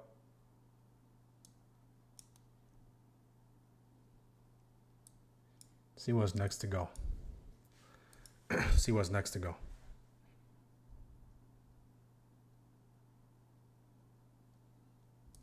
And look at the candles, right? Just taking its time, taking its sweet time. We're still only moving 7-9 cents per 5-minute candle. So once this really broke down, that's when everything started to sell off. And now the only thing green at the current moment on the day is IWM. So the Qs are headed towards pre-market low, and the Qs actually took out that daily downside breaker. Qs are the first ones to take out Friday's lows. All right, here we go. So remember what we talked about in the game plan, guys, this morning. We want to see sustained separation. The Qs took out that daily downside breaker, Friday's lows. All right, primarily driven by semiconductor sell-off. All right, so now the question is, can the Qs hold below that? All right, we do have that pre-market low right there. Do the buyers want to pick this thing back up aggressively off pre-market low? Use that sweep to maneuver a push back into 640, into the 647s? Or is there too much selling pressure overhead that we continue to sell, continue to drop, and start gradually working our way to that 50 EMA? All right, 50 EMA on the hourly. All right, so we can see buyers trying to pick this thing back up, but it doesn't mean that we reverse immediately. Right, it just can turn into a potential dead cat bounce initially, but that is up for grabs currently. That pre-market low along with that daily downside breaker. All right, and we saw that take place nicely on the Qs. As far as SPY is concerned, SPY is still within Friday's range. We can see the VIX bouncing off that 19, continuing to push. Crude is starting to pick up some speed here, looking to pop above that 88. Okay, so very critical. Russell is still about 50% retrace. Okay, 50% retrace of the daily. You can see Russell came back into IWM, came back into that 275.37. That same level from this morning came into it, bounced. Okay, so very important to see what takes place here. So the only one direction so far is the Qs. Qs are near the lows of the day. Okay. Qs are near the lows of the day. We are starting to see some buyers picking up the Qs off those lows. Is that enough to push us higher? Or is it just a dead cat bounce for us to fall back lower?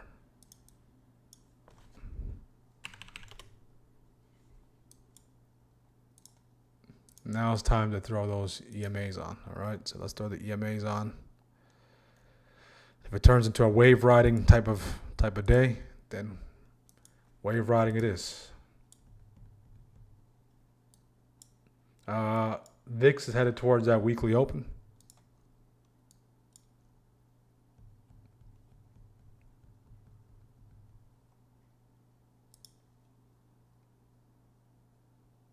First time I can join earlier. No meeting since 10:30. Wow, that Tesla put 74% calls, 32, AMD 39 put together. Great day so far. Beautiful job, Jamila.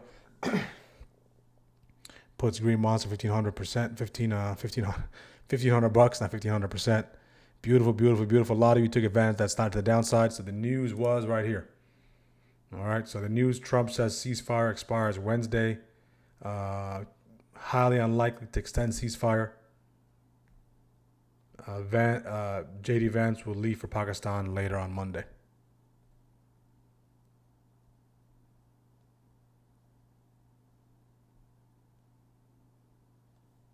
Okay.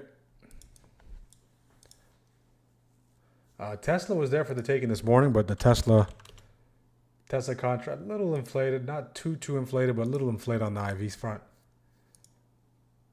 But Tesla did provide a nice opportunity. Currently, Tesla's testing that 50 MA on the hourly. Okay, currently Tesla's testing that 50 MA on the hourly.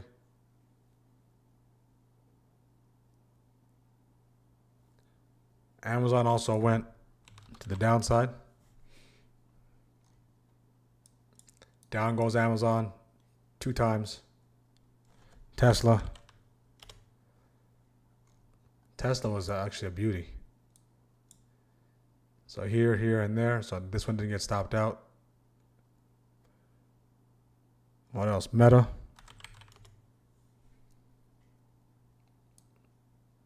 Meta left the station. Nice breakdown on Meta. Scale out. And of course, Exxon Mobil. Exxon. Exxon has left the station.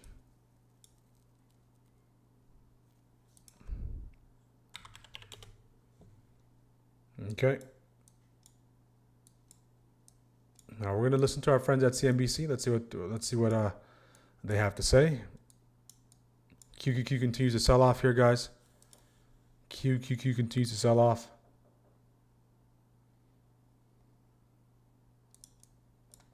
In this case, I'm looking for laggards, names that haven't dropped yet. One candidate is Google. Goog is a candidate. Okay, Goog is a candidate. So everything is selling off. Google hasn't sold off yet. And if we continue to sell off, Google is a candidate to the downside. We do have Microsoft, but that PML is right there, 417.15 territory. Apple complete collapse. We do have Nvidia as well.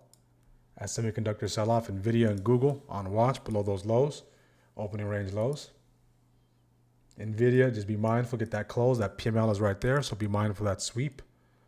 All right, we need SMH to continue to push. SMH needs to get into that 459.34 and continue to sell off beyond that. Okay, let's see if Google can give us a nice little signal there. All right, Nvidia, just be mindful that the hourly 50s right there, along with that PML.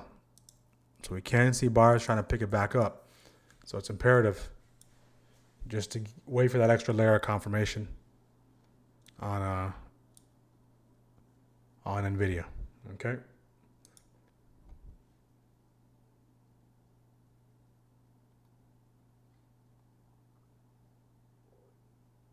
Google. I'm looking at the 340s on Google.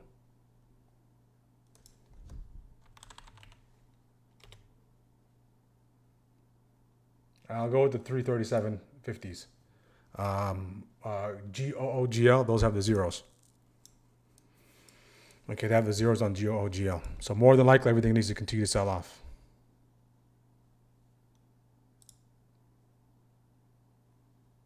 See if that signal can print. Stay there. If you took Google already. Good, good, good. If you're waiting, just wait.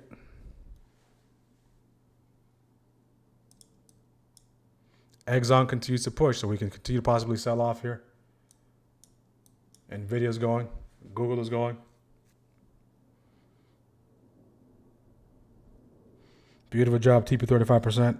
Got back into puts when it went back up. Beautiful, beautiful, beautiful. Yeah, so if you're riding the waves, right, you have the EMAs, bearish candles off the EMAs, off those bounces. Is the way to go. It looks like Google has left the station. Google has left the station. Down goes Microsoft as well. Microsoft is breaking here. So in this case, if we're selling off, it's either you take the names that haven't broke yet or on the verge of breaking, or you take the continuation. You can take the continuation, and the ones that are inversely correlated, you take the compression breaks. So you take the flag breaks on the ones that are inversely correlated.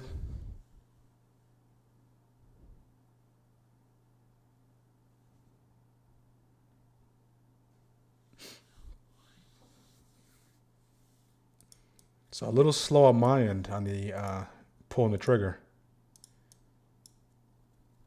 Google left the station. Anyone take Google? Still next OM. Beautiful job, Lynn. Beautiful, beautiful, beautiful, beautiful. Nvidia, good night. Nvidia, Jensen fell asleep. Jensen fell asleep. All right, so in this case, I mean, Shockwave is going to put you there. All right, it's gonna put you there. It's going to give you an attempt. All right, despite the madness, despite the back and forth, it's going to try to put you in alignment. Even that last breakdown, 1052, with that massive candle, is at TP3. Nvidia is gone. Exxon is gone. All right, let's get the likes up on YouTube, guys. Make sure to like the video. Make sure to subscribe.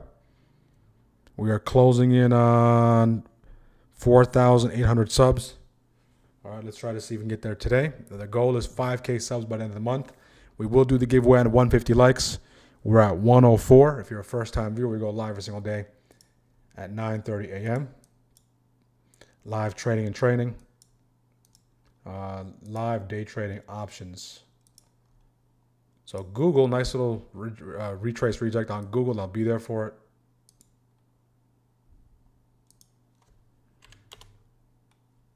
See if Google can start to bounce there.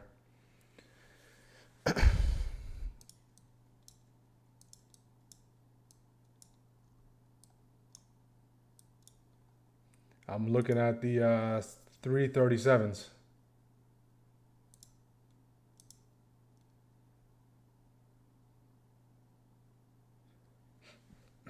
$337.50 on Google. And those are actually zero on ticker symbol GOOGL.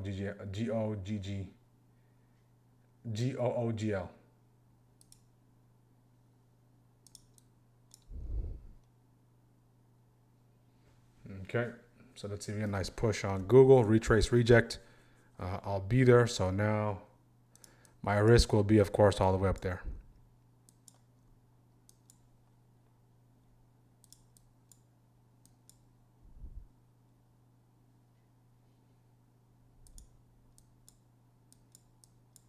Okay, see one more little push. One more little push. We're starting to go shooter. We're starting to go hammer on the on the Qs. So buyers are trying to pick this thing back up. SPY continues to sell off. Looking for a nice entry on Google. One little push at least into the 335.40s. Okay, now I want us to start to fade. We do have that sweep to be aware of. Now if we start to fade on SPY, if we start to fade on the Qs, I'll short Google there. I just need that nice price action combination to the downside. Looking at the 337.50s on Google. Okay, I'll take it right there. A little spready, so the spready is a little spready, so I bought the ask for the purpose of the fill. So as I'm in the position, I'm already down about 4 or 5%. But that's fine, that's just the spread. All right, I want to get filled as quickly as possible. So now Google, this will be the last trade of the day. My risk is all the way up here. We get into that territory, then I get stopped out. Ideally, I'm looking for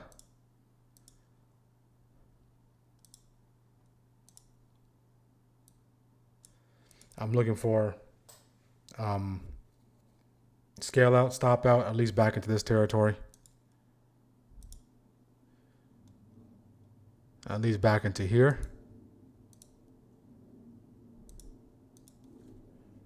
The fact that the spread is a little spready, already down about 10%. And now I just need, as long as there's no like massive reversal on SPY, maybe I can sit through a little bit of this back and forth. Okay, as long as we don't get a complete reversal on SPY and the Qs. Ideally, Qs get back below 643.80. That'd be great. Google, see if it gets back that 334.62. Okay, I like that rejection on SPY. The Qs stay below 643.80, 643.80. Okay, there goes Google, starting to go.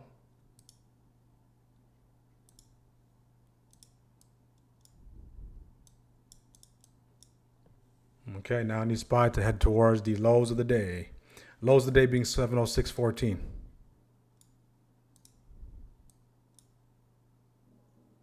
$706.14, and I want the VIX guys to stay above 1968. 1968. This would be the last trade of the day. Okay, so 0 for 3 so far. Last trade of the day. I want to see if I can get that push into that 334.62. Stop is at all the way up here.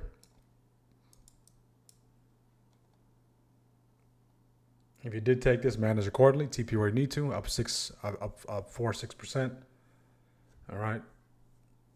Everyone has different TPs. Everyone has different risk tolerance. All right. So it's good to stack those small TPs. I want to see if I can get double digits out of this exchange. Okay, up 7. Okay. Qs, I want the Qs to stay below PML.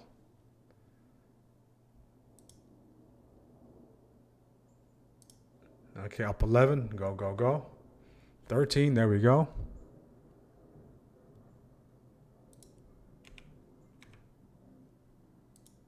Okay, let's see. Get one more push. NC would be here. So at least I'll have near break even, 10 to 15% stop. Who wants to continue to push lower? That'd be great. More than likely, we're going to need the indexes to break below those lows. Okay, did see 13 already. One little push to the downside.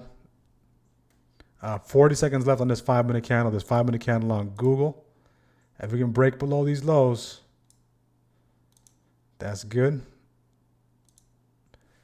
Okay, we'll be in business. But if we start to bounce here, if we try to go inverse head and shoulder on SPY, let me try to make it like this. So no close there. No close back above there. So new 5-minute candle coming up in 16 seconds. All right, if we go get above these highs, then of course we start to get that 5-minute reversal. We get below that 334.91. We continue to push lower. So ideally, SPY stay below these lows here. And Q, see if they can stay below 643.80. Okay. And you don't extract that 13 if you did. On Google, 13%, that's respectable.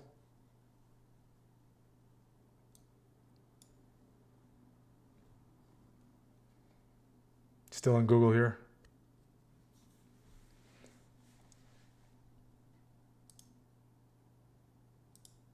Still in Google. You can see that flag forming on SPY.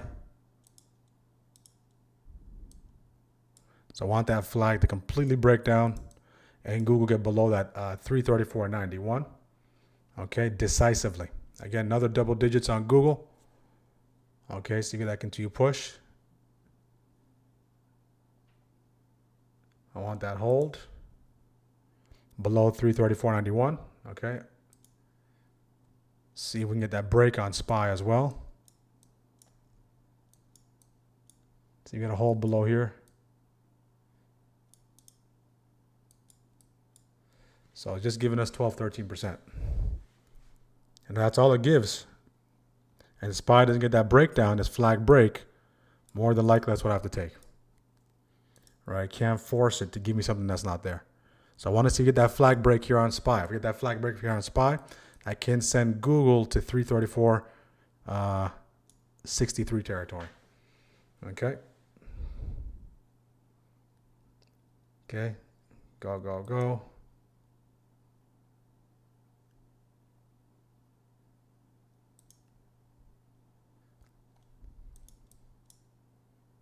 So stay below here.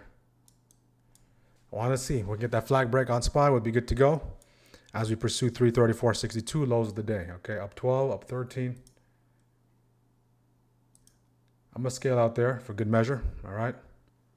At least get a 1W under the belt. All right, down to runners. 13% scale out. See if we can start to run here. Finally, huh? finally. All right. Now, if we get that break below this, then we'd be good to go. At least we secured that 13. And my NZ would be here. So no close back above here. Any closure back there will probably send break even that area. But again, it wasn't giving more than 12, 13%. So again, at some point in time, if it flashes twice, I got to take it for what it is. All right, so.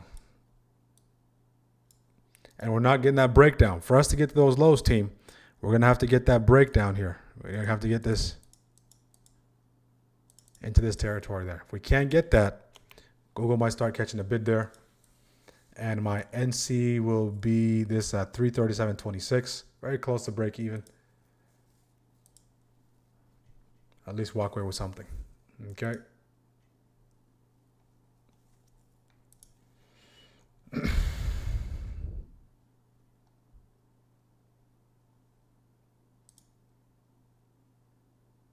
Okay, I'll close right there. So stop that on runners there. On Google, got above that NC. Right here, all right? So about minus 68% on those runners. Gave a little bit of room. And did give us a double-digit opportunity to take that. So Google finally got one to work in our favor. Couldn't get this breakdown, all right? So if we got that breakdown, and this trade goes into the 20s. And we can start to see the VIX is starting to wake up as well. I was starting to drop as well, looking to break back below that 1958. So context is key. Good closure. It didn't give more than 13, so I can't force it towards the lows of the day if the index are now headed towards that territory. Okay. So Google there, and that's the theme, right? So now maybe this week, just taking what the market gives is going to be the best approach. Theme this week is going to be taking what the market gives.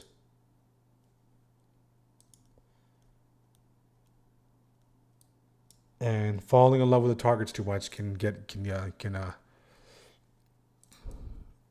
us caught up. All right.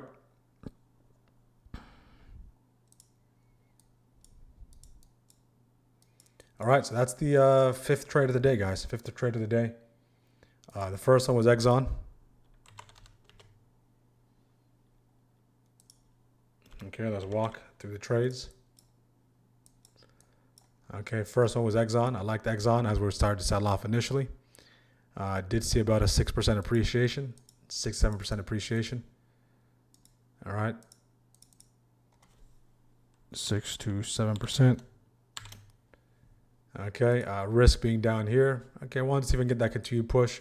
SPY start to show some signs of strength, and stopped out. Okay, stopped out about 15% right here. Then we move on. Of course, we move on. Okay, to SPY. We move on to SPY. SPY sets up.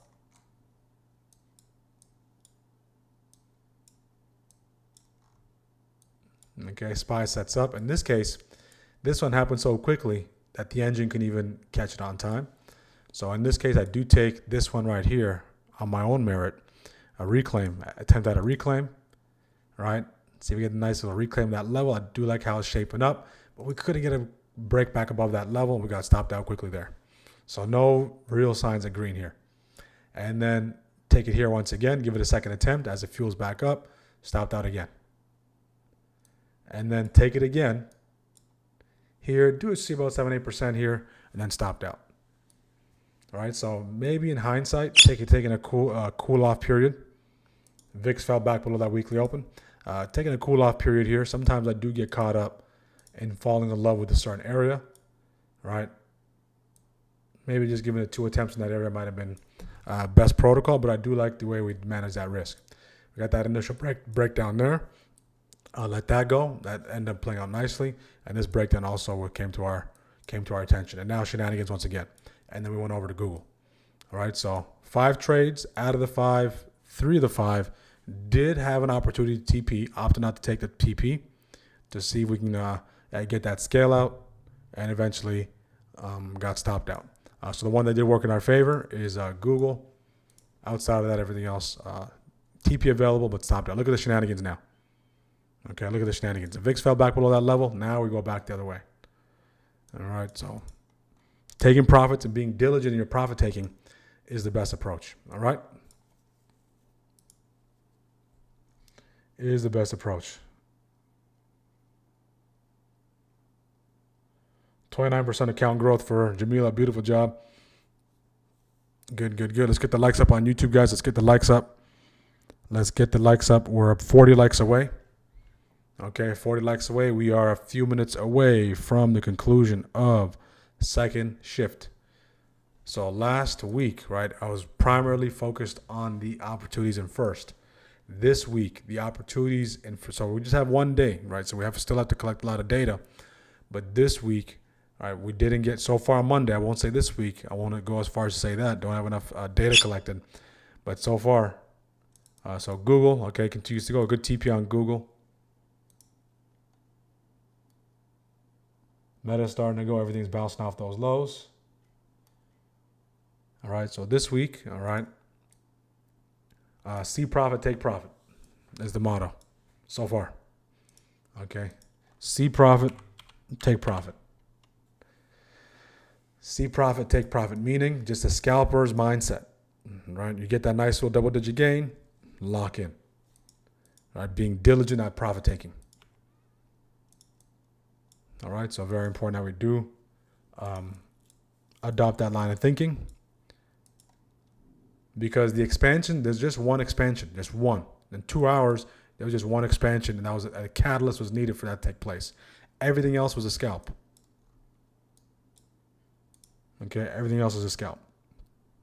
We have yesterday's gap. Yep, that's absolutely right. We do have that gap right there just below us. Now we're headed the other way.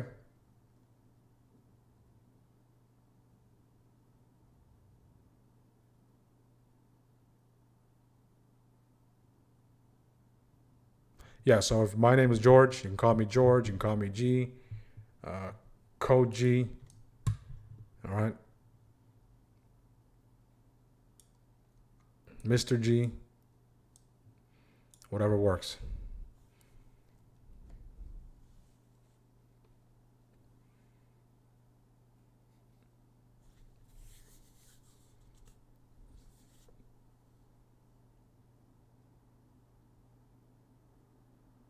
The G-Man. Yeah, the G-Man. Yeah.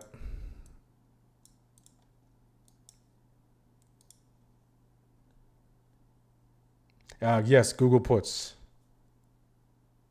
Why Google as opposed to GOGL? Very good question. All right, so let's address that right now.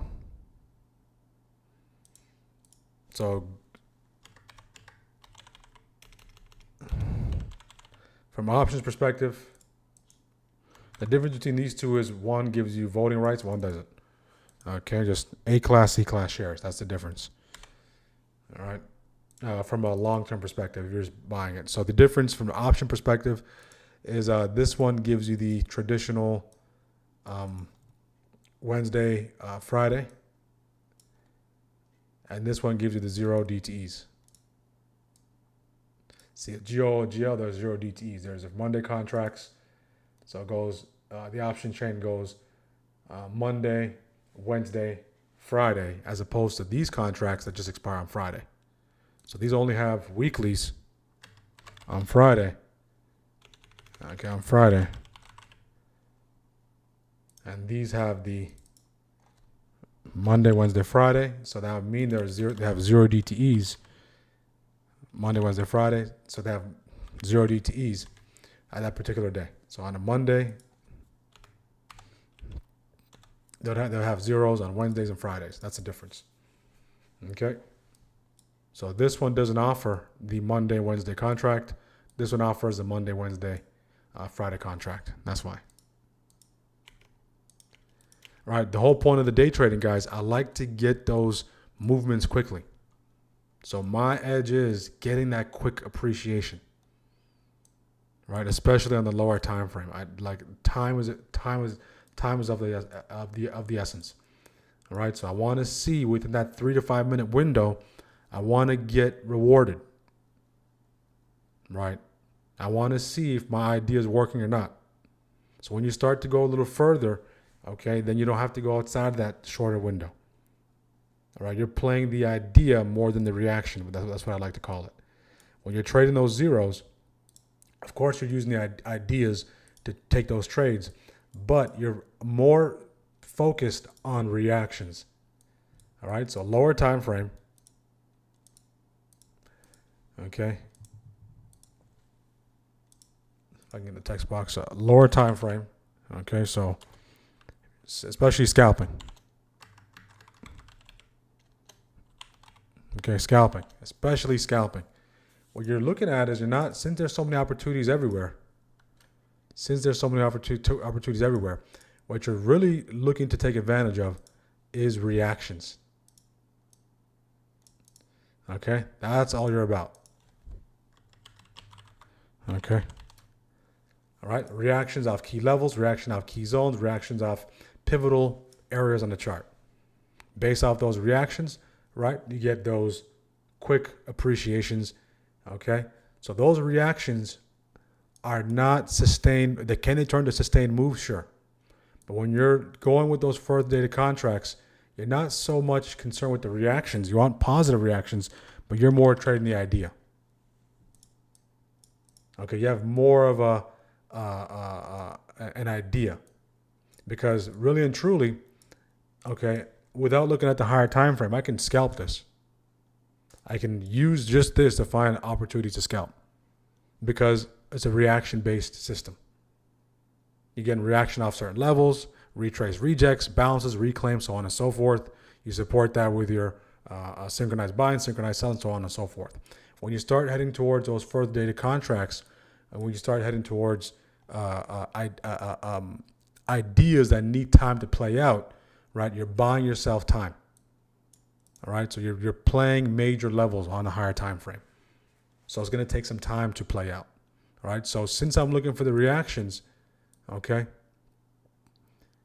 I need the contracts that can give me the most amount of appreciation in the shortest period of time. All right, in the shortest period of time, I want the contracts that can give me the most amount of appreciation. If you're playing the ideas, all right, you want to align your idea with the contract and say if you want to play an idea as multiple days, more than likely you're going to give yourself 2x the amount of time. And look at that quick reclaim that territory. Okay. Yep, SPY's right at that VWAP. Okay.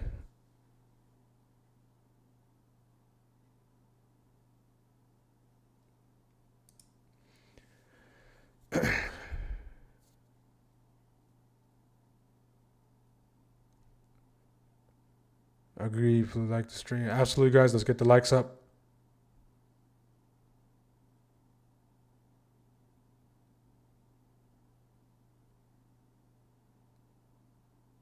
God bless you too, Fishman.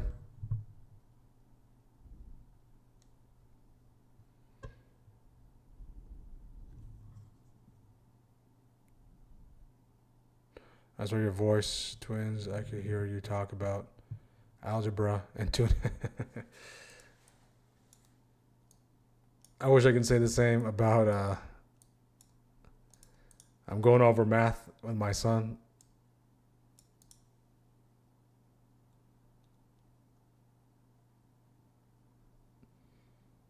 Yep. So again, we'll be done for the day. Took five opportunities. Stopped out on 4 of the 5. One worked in our favor. Quick scalp on Google. Outside of that, you just have to be really, really selective on what you take, and when you're there for it, you define that risk. Let the probabilities play out, and just be quick on the trigger to take profit. That's what I would say is the primary objective. Last week, I know there was a lot of expansion. We had a nice push to the upside, nice moves. So that environment was very expansion friendly. All right, so we're able to extract a lot of profits, double digits, 20, 30, 40, 50, 60%, so on and so forth.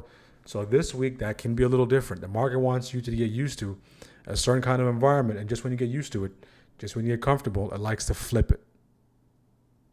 All right, so it's very important that you make those adjustments week to week, day to day, and of course, every shift. All right, so that would be the biggest. Adjustment I'll look to make. Okay, so being greedy and taking those profits. All right, so being greedy and taking those profits, see profit, take profit. If we start to expand, especially on an inside day, all right, especially on a day where we're trading inside. Okay, the difference was last week, guys, we already took out that weekly candles high, and every single day we were expanding above prior day's high. Today, to kick things off, we are inside last week's range, okay, on the weekly, and we are inside Friday's range. So the condition and the environment is different. So if you're looking for expansions and to hit target, right, maybe one out of every 4 to 5 trades are hitting target.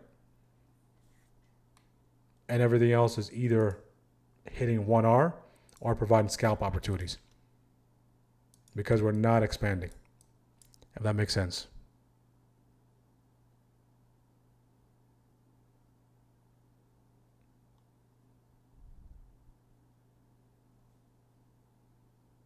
Okay. I started a mental health group on WAP. If anyone's interested in that advertising, absolutely. Mental health is very critical. The real filthy rich. Mental health is very, very critical.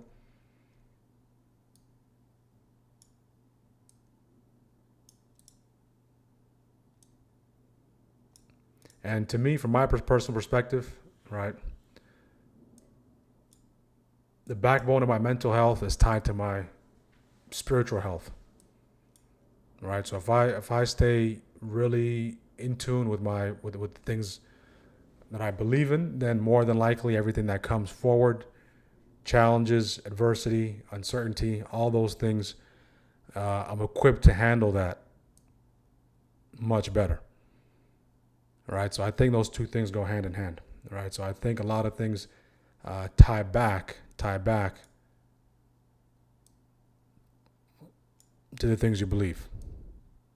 Right? And it's hard, especially if you don't have any basis or any backbone, foundational belief in something outside of yourself that's larger than you, that loves you, that's created you to do things that are great, right? When adversity strikes, you'll feel alone. Right? So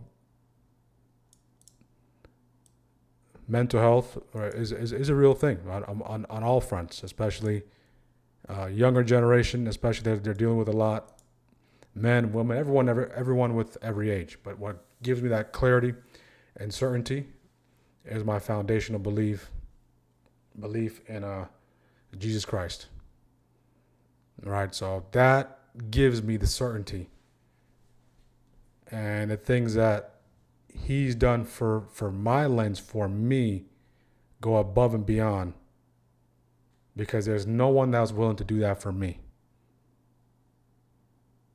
All right, so how can I now carry whatever burden is in front of me?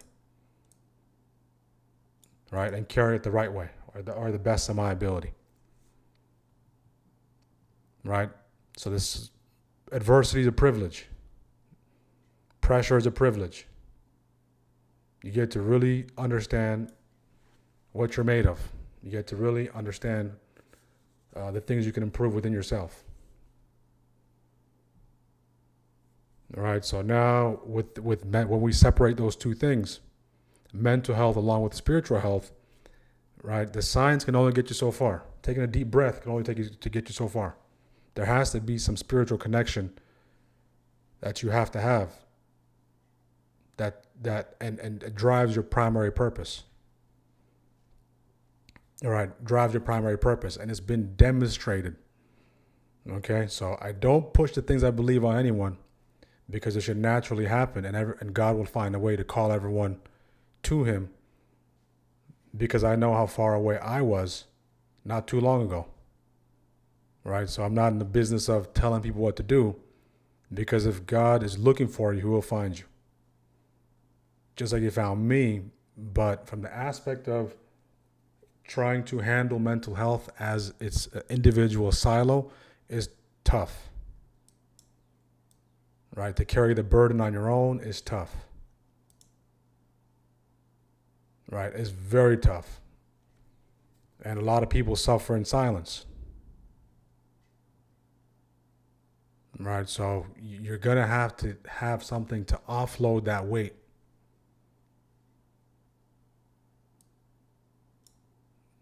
Make the burden a little lighter. Right, and that's what my core belief does for me. Right, so there's nothing that I get too bogged down on outside of trading. When things don't go my way, of course, life happens. Family, kids, spouse, a lot of things can take place. The dynamic is complicated, right? But if there's a demonstration, if there's an example that someone has set for you, the example for me is Jesus Christ, or for the example for all of us is Jesus Christ. He already walked through everything to show us. So rather than just sitting somewhere and say, do this, do this, do this, do this, do this, do this, he himself walked through everything to show us how to properly navigate. When you get betrayed, when you get persecuted, when you get attacked, all these different things, the blueprint is there. From how to build a business. From so many things are in there that we have to really go in and dissect. So if you think about it just from a business perspective, all right, let's take out the spiritual aspect out of it. All right, so there was this individual. He was walking around. He had a message to get across. No one believed the message, and he used 12 people to spread this message. A thousand years later, that message is now echoing, and there's over 1 billion people who follow that message, who follow the gospel. But it started with one person, 12 people around him, and that was that. Think of it from a business lens. You don't need a lot of people to spread a certain message. There was no marketing back then. There's no social media, right? So everything was based on encounter. Everything was based on encounter. One person would have an encounter, and then they spread the news.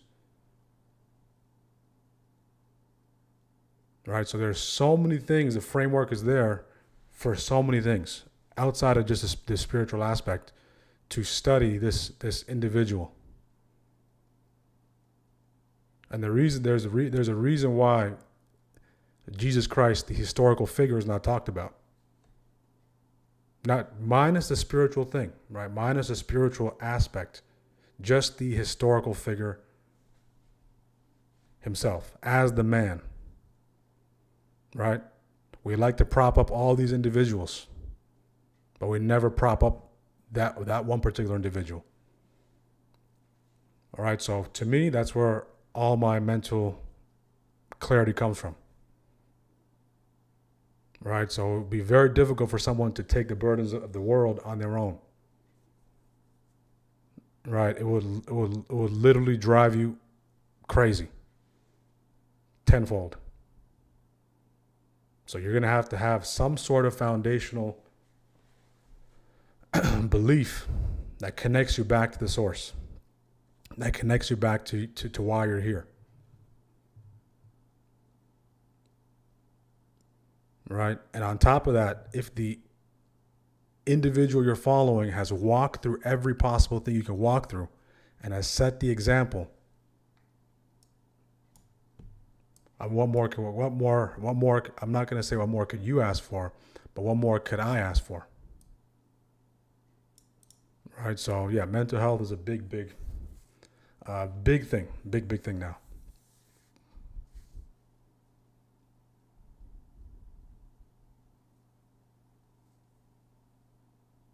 Right, and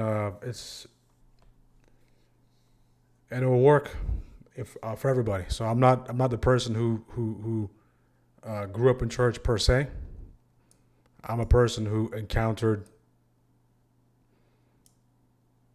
okay, and God came to me, right, found me. So I'm a person who's on the outside who got adopted to the inside. And I believe that if you really, really seek, you will 1,000% find. All right, 1,000%. The truth will be revealed.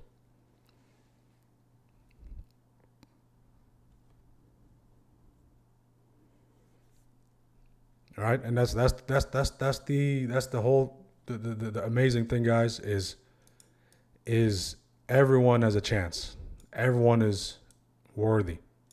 Doesn't matter how broken, if you're left to the side, if you have no one that counted on you, if you have so many, doesn't matter how you're coming forward. And the beautiful thing is you just come as you are. You just come as you are, and over time, God will start working. God will start working with you. Right? We'll start working with you. So we all have those stories. So I'm not sitting here and saying, hey, you know what? No, there's a lot of things that I've been through.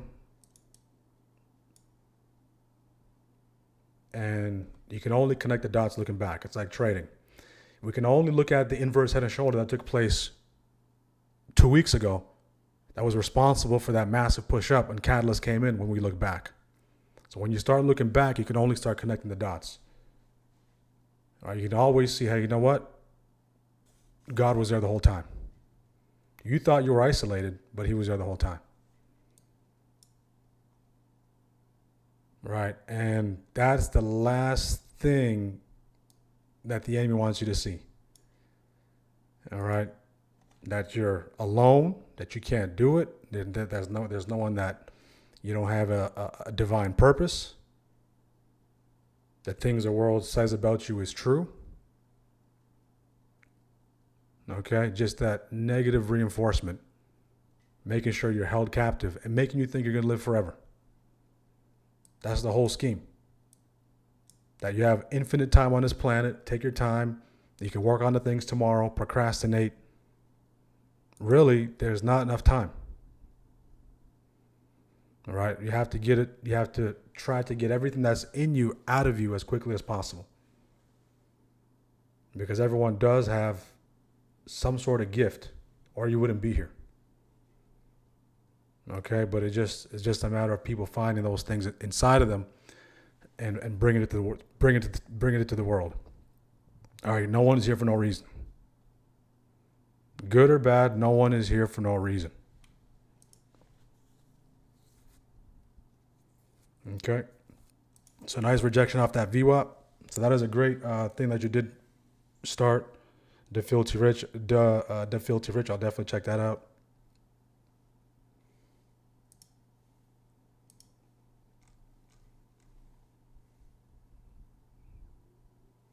Time is so precious. Make the most of it. Absolutely, guys. It's just a vapor, right? You're here one moment, especially with loved ones. I'm pretty sure that people have experienced grief with loved ones or close friends, right? They're here one moment, they're not here anymore. Same thing. So we're not here for a long time.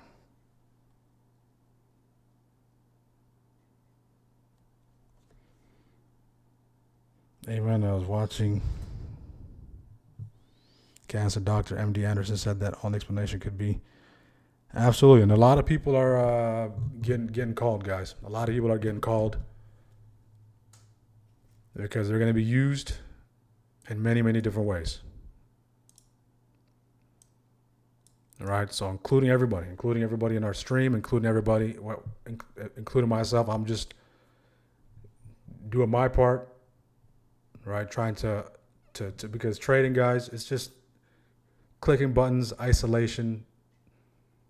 But I know what trading can give. The whole point is, if you read the intro, when you do join, right? I truly do believe people have a talent or a gift they need to bring to the world, but circumstances have them tied down a little bit, which is normal because there's a responsibility. You have mouths to feed. You have your own mouth to feed.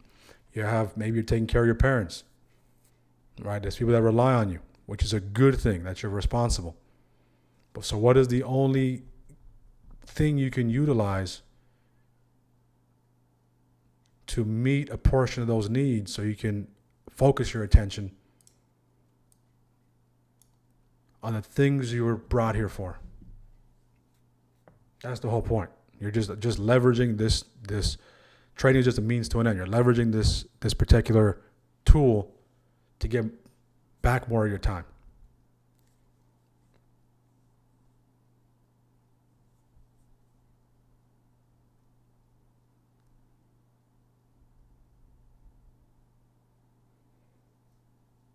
All right, so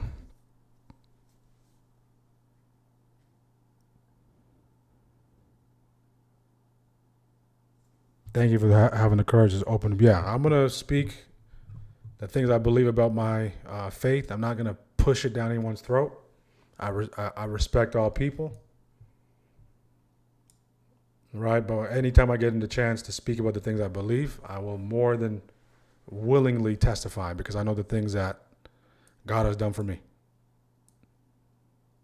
Right? Politics, I can care less about. Okay? Politics, we know how things go. I can care less about that. Right? And because you don't know who needs to hear it. Because it wasn't too long ago that I needed to hear the same thing I'm saying now.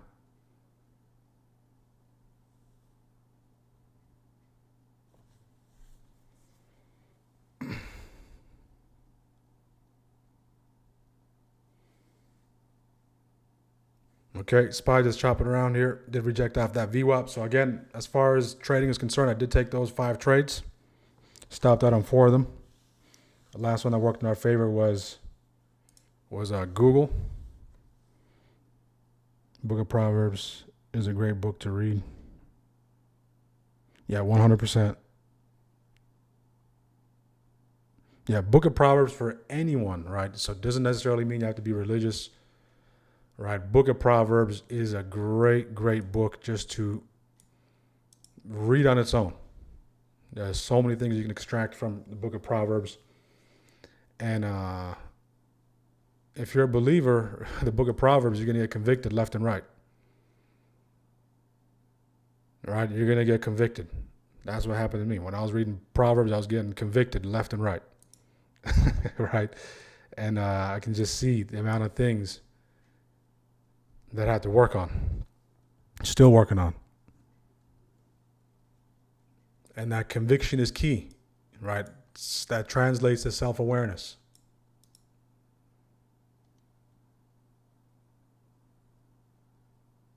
Amen, amen, Firefly, 100%. Now, we'll get into, like I say, this is just the beginning, guys. There's so many things that we're going to get into. This trading stuff is just the beginning. It's just a small piece of what's in store. Okay, there's a small piece of what's in store.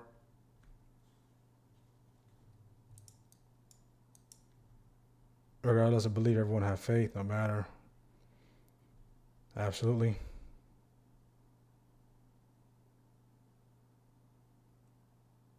Vlad, which one? Vlad from Robin Hood Vlad, or which Vlad? When the right time for the gospel, Jesus says, now bless you. Amen. Thank you for bringing the topic. Amen, amen, amen.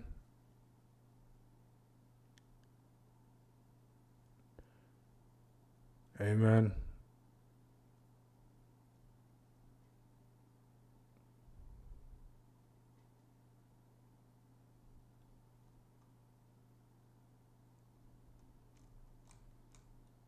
And the time will come, guys, especially if you had a near-death encounter or near-death experience.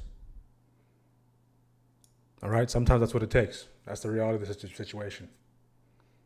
I don't want to make things too personal. All right? I want to stay on topic, but sometimes that's what it takes. And the things you see, you can't unsee.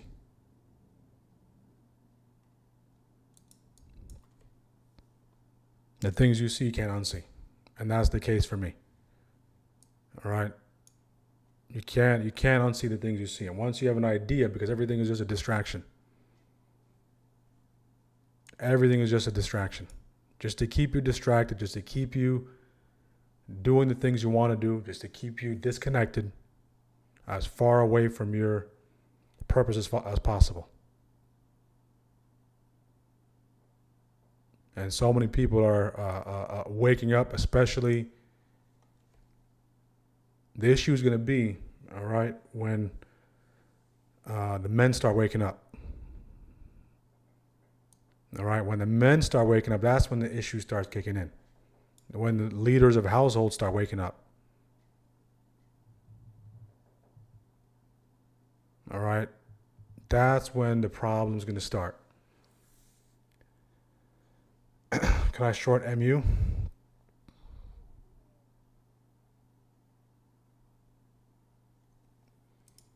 MU, let me take a look at MU. Meta going to the downside.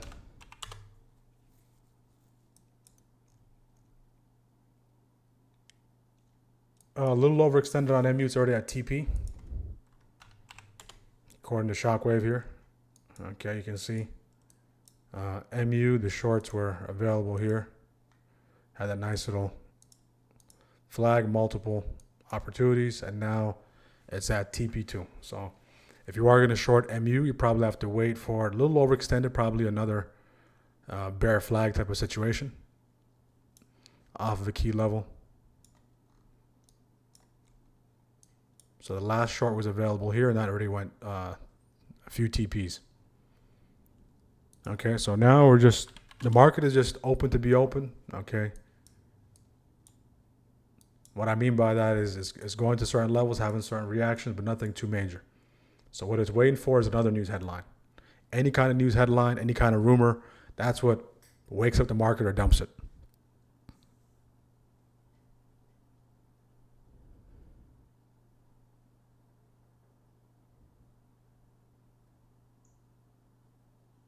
Absolutely, Fido.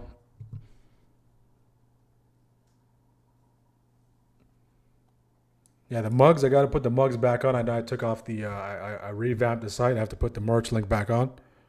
I'll maybe drop the link to the merch for the mug.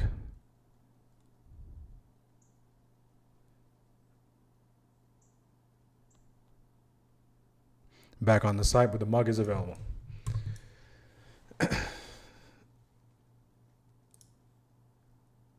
So again, guys, let's get the likes up on YouTube. Let's get the likes up. Market is flat so far. To give you some context, we do have that daily open right here at that 708.79. We are still about $1 and some change away from it. We haven't taken out the daily downside breaker yet. The only thing that's taken out prior day's lows was the Qs. All right, so the Qs, okay, the Qs made a push from that 50% retrace all the way into this territory, and now decisions have to be made. So in this case, it's the continued sell-off, but again, buyers picked it back up off that PML, off that daily downside breaker, and pushed it back within this range here. Okay, within that prior day low and 50% retrace. So in the meantime, outside of possible mean reversions, there's nothing clean, I would say. Okay, there's nothing else that's clean. So going into tomorrow, just looking to bounce back.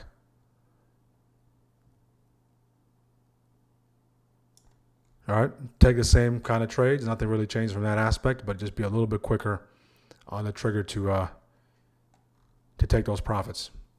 All right, so not discounting those profits.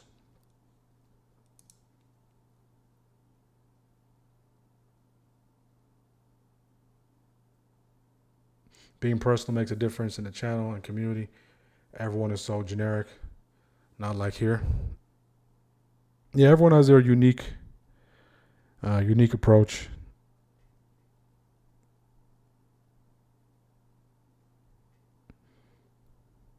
We're at 125. 25 more likes. We'll do the giveaway. Let's see if we get that by 12 o'clock.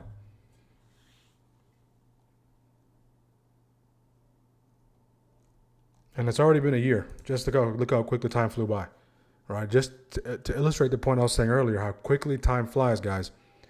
It's already April. We're on the tail end of April. May's here. Before you know it, we're halfway through 26. Okay, so we're closer to 2030 than we are to 2020. We're closer to 2030 than we are 2020. No, that's not being critical, Jamila. That's fine.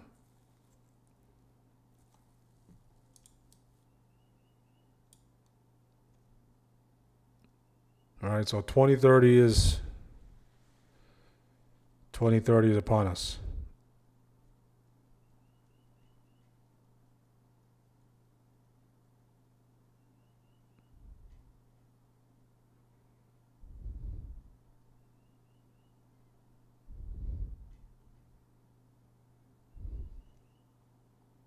No, this is TradingView. This is TradingView, and we're using Webull. Okay, guys, make sure to like the video. Let's get the likes up. I want to do the giveaway. Let's take a listen to CNBC here real quick. I'm going to go refill my coffee. I'm going to go get my charger, and then we'll continue. So again, if you're still in the trenches looking for trades, guys, you're going to have to keep it as clean as possible.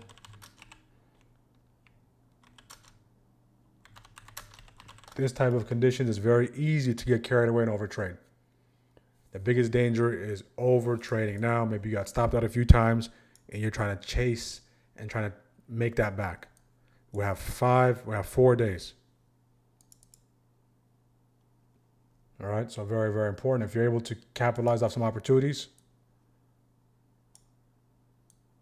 and you're green, stay clean. Okay, if you're getting stopped out, all right, stick to your protocols. Okay, stick to your protocols.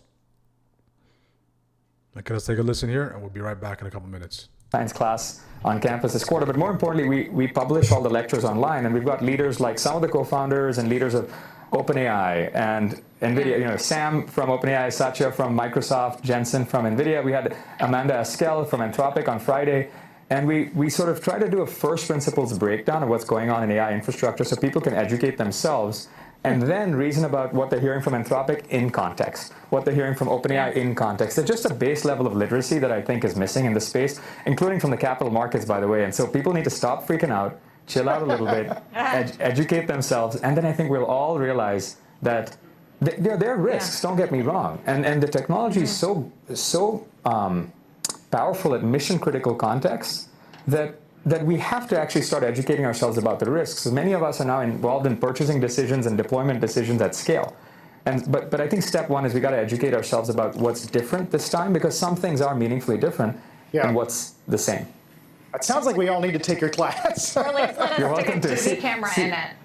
cs153.stanford.edu. Also, the lectures up online on YouTube, so you can find them. We put them up every week. The kids like to call it AI Coachella.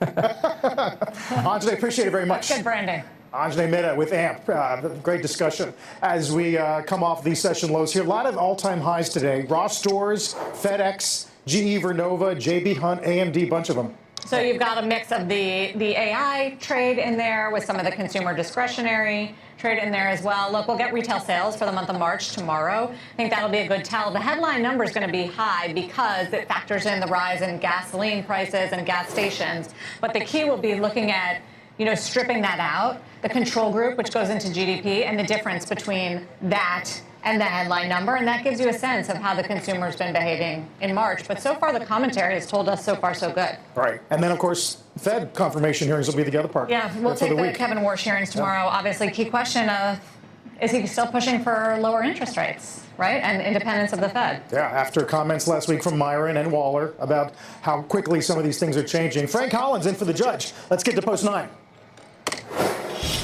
Thank you, Carl and Sarah. Welcome to the Halftime Report. I am Frank Holland in for the Judge Scott Wapner. Front and center at this hour, the pullback in stocks as more Iran uncertainty puts the market's recent win streaks in jeopardy. We'll debate the setup from here with the investment committee. Joining me for the hour, we have Joe Terranova, Steve Weiss, Rob Sechin, and Bryn Talkington. First, quick check on the markets. You can see a lot of red on this board. The Russell's the outlier, up about 0.5%. The Dow pulling back fractionally right now. The S&P down about 1/3%. The NASDAQ down more than 0.5%. And on jeopardy of breaking its 13-day win streak. That's one of the win streaks we were talking about, Joe. Obviously, a lot of this action follows the president saying that extension to the ceasefire is unlikely, also making some other comments saying a lot of bombs would drop if the ceasefire isn't somehow resolved, And over the weekend, the U.S. taking an Iranian ship into custody. Are you surprised the markets aren't pulling back even more with that? No, I don't think I'm surprised because the market has proved itself with a very strong degree of resiliency throughout 2026. So this is just playing to the script. The VIX is still below 20. The price of oil never got above where it was early Friday morning when we broke down at $92. To see today that technology, momentum, growth is taking a little bit of a pause after 13 consecutive up days, that's normal. That's exactly what you would want.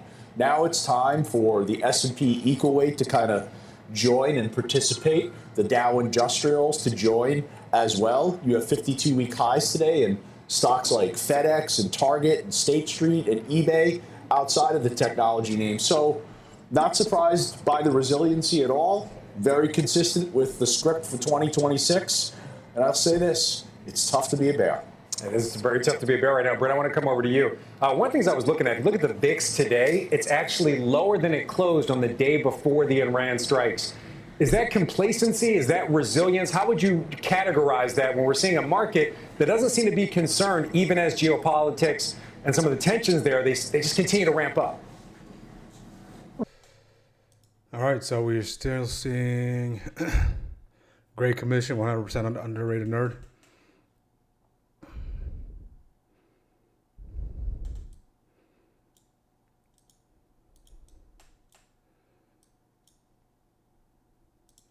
Starting to see a nice little push lower. IWM starting to push lower. X from SPY call 10%. Good TP. Good job on keeping it tight. Vincat. Today is just the 8 to 15% scalps. All right, so in the event, say for example, you're waiting for something to hit target. You take a trade, you're waiting for that particular thing to hit target. All right, you're a make or break. You see it work in your favor, you take it. It starts to show 10, 15%. And it goes this way. If this is your defined risk, you cannot move, or you can do whatever you like, but I would highly advise against not adjusting your risk to fulfill what price is doing at the particular time. All right, so now in the case where it does get stopped out and your initial target was down here, the fact that that 13%, 15% TP opportunity, you didn't take TP there, you can't say this is a bad trade if you get stopped out here. This is just, it didn't work in your favor. Okay, you can say, hey, you know what, I'll make the adjustment, I'll take some off the table, moving forward. All right? Only time this becomes a bad trade is if you start doing this. As it goes deeper into drawdown, you start adding to the position. And it goes deeper, you start to dollar cost average. As it goes deeper, you start to buy more to dollar cost average. That becomes a bad trade. Okay, definition of the good trade is you follow your rules, you follow your plan. When it worked in your favor, you did what you set out to do. When it doesn't work in your favor, you did what you set out to do. So the only time it becomes a bad trade is if you start to adjust the plan as you're being invalidated. Right? If your entry is to have multiple entries, so for instance, say for example, if I'm looking to layer into this position, so take calls there, take puts there, take puts here, take puts there, some kind of laddering into the position. As it's going up, unless that's part of the plan to start off, right? I can't start doing that to justify being right, because some people do use those entries that are like that. They like to average down, so they like to take the break, they like to take the retest. And then if it's in a little bit of drawdown, they add a little bit more. But that's their plan before the trade came to fruition. All right, so it's very, very important to understand what a good trade is and what a bad trade is.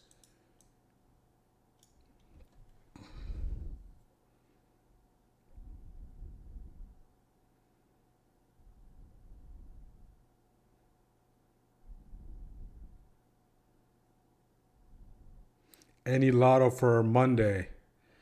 Lotto mean reversion. That's what I'll think of. Possibly a grab of these lows. Quiet.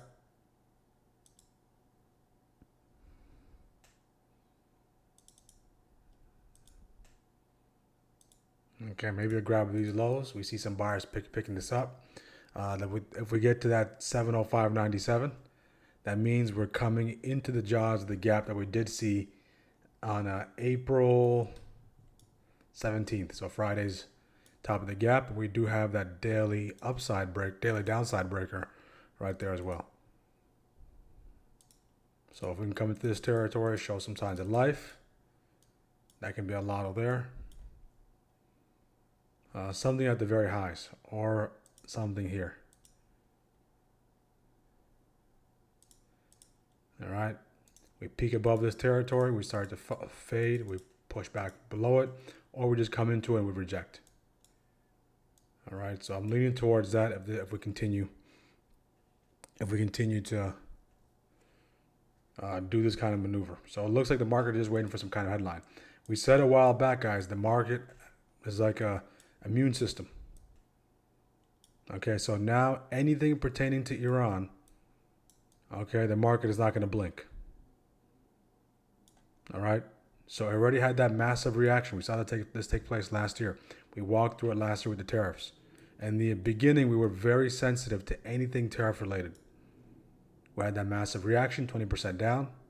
After that, once we recovered, anything tariff related, right, warranted maybe a 1 to 3% drop max. Same thing.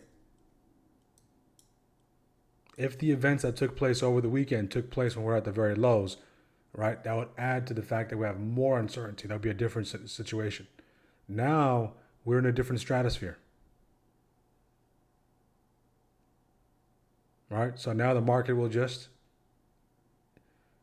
swallow that headline. Okay? I'll go as far as to say, unless it's a major, remember the keyword we were looking for a while back in the very beginning, those two keywords, one of them being troops on the ground. right? So now the keyword is, okay, some kind of nuclear attack. I'm not trying to say that's going to happen, but some kind of nuclear threat. That is the one that talks in that area, because we know now, we've heard threats, of course. We're going to blow up your bridges. We're going to blow up this. We're going to blow that up. Right? The market already adapted to that. So the only thing that can shake the market is something being said or something happening that hasn't seen already as it pertains to this conflict, aka some major escalation. Okay, so major escalation.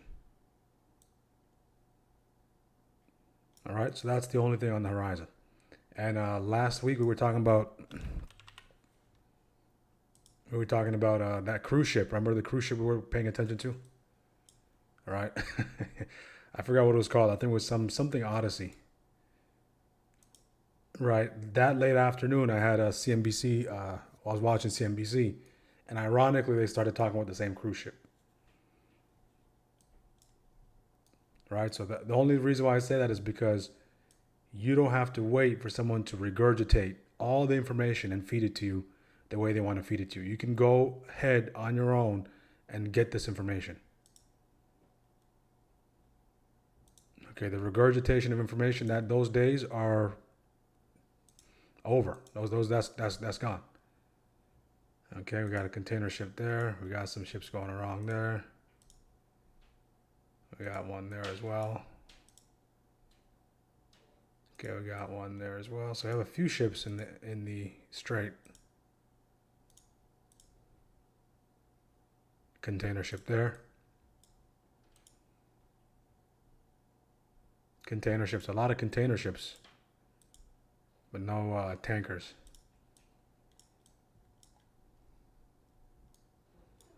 Okay, so no tankers, just a bunch of container ships. How about here? Container ship. All right, so still relatively empty. So this is the major headline if you're tuning in on YouTube, guys. We saw this headline come in. Ceasefire does expire tomorrow. Spies hugging that VWAP. Unable to create separation from that VWAP. Let's get to 150 likes before 12:30. We will do the giveaway. All right, we're almost there.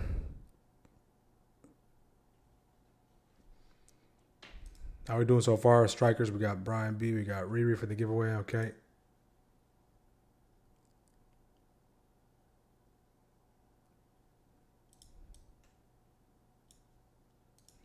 Let's go back just for a second to our game plan chart. So we came right into this territory and we caught a bid. Off that 705, 706.26. So those levels are provided in the pre-market prep. Okay, so if you're not in the habit of checking the pre-market prep yet, make sure to get into that habit. Okay, make sure to get into that habit. That's posted every day here. So a lot of you do message me, all right, in the Discord, asking me where it's posted. It's posted right here, guys. Daily game plan. All right, this is the 705, 706.26. That's where we were, along with the levels. So I had the levels ranging between 712 and 694. So when you think of this level as a range, that's the trading range that I'm giving you, that we can anticipate, or I'm anticipating price to stay with between. All right, so anything beyond that would be something above the expected move. All right, since we have a little bit of downtime, we're chopping around. Let's go real quick to the market recap section to really emphasize how quickly we recovered. All right, let's just go back to, let's go back a little bit to here. April 7th. Okay, here we go.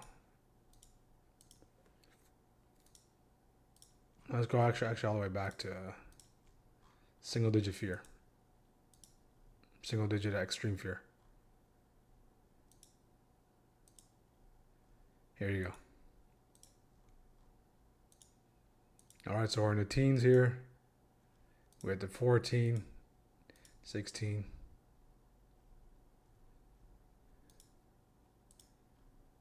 Let's go a little bit here. Let's go here.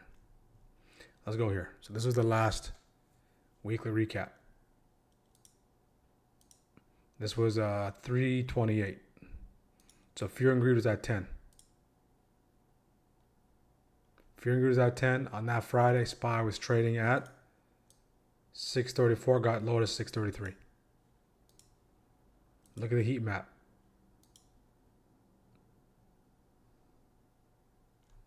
Okay, headline was mega cap tech semiconductors in correction territory. And then after that, single digit fear. Boom, 9. It's Monday, March 30th. So go back and watch this stream if you want. That's available there to see what we took there. And then we start to see this. I started to post the daily chart once again in the recap, because you can see that inverse head and shoulder and the 2-day hold that 200 MA.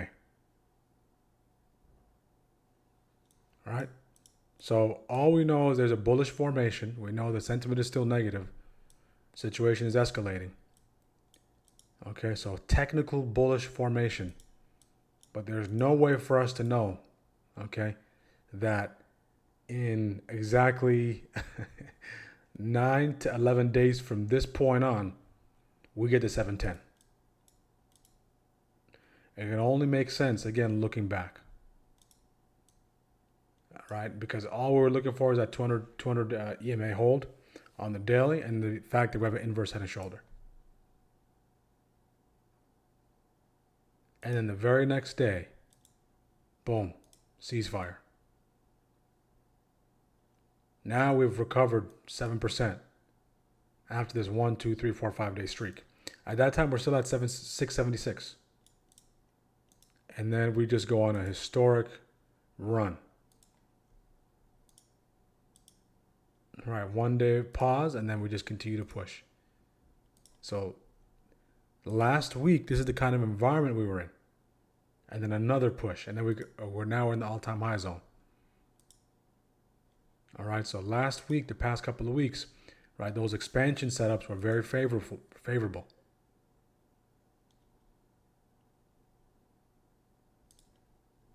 Okay, and then now we're in a different universe. So when we go back, we can connect the dots. Oh yeah, we got up here because this took place. Right, everything will make sense in hindsight. Okay, and that's basically where we left off. All right. And if you just go all the way back to 25, SPY's at VWAP currently. Qs are below, slightly below VWAP. SPY testing that VWAP. Right, if you go all the way to 25, this is a very, very similar occurrence. Okay, all you need to do, go to here. This is 2024, 2025. The reason why I'm going through this is because we have a little bit of downtime. All right, so it's very important. So I highly recommend that you track, if you're trading a particular ticker. All right, it's good for you to have this much data. Okay, so you need to know this thing inside out. All right, so SPY, we've been tracking SPY every single day for a long time. And this stuff, I tell you guys, is gold, because you can't find this anywhere else. It's like a historical archive. You can go back to a moment in history. Now we have Iran. We have that captured. What the market was doing, what SPY was doing. I'm trying to go all the way to April here, so it's going to take me some time. Just bear with me here.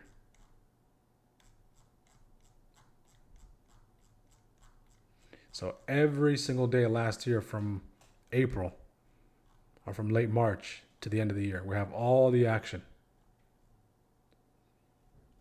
Okay, because we know what took place last year this time. So tariffs. And what path did we take to recover there? Here we go. Everyone remembers this. Okay, who remembers this?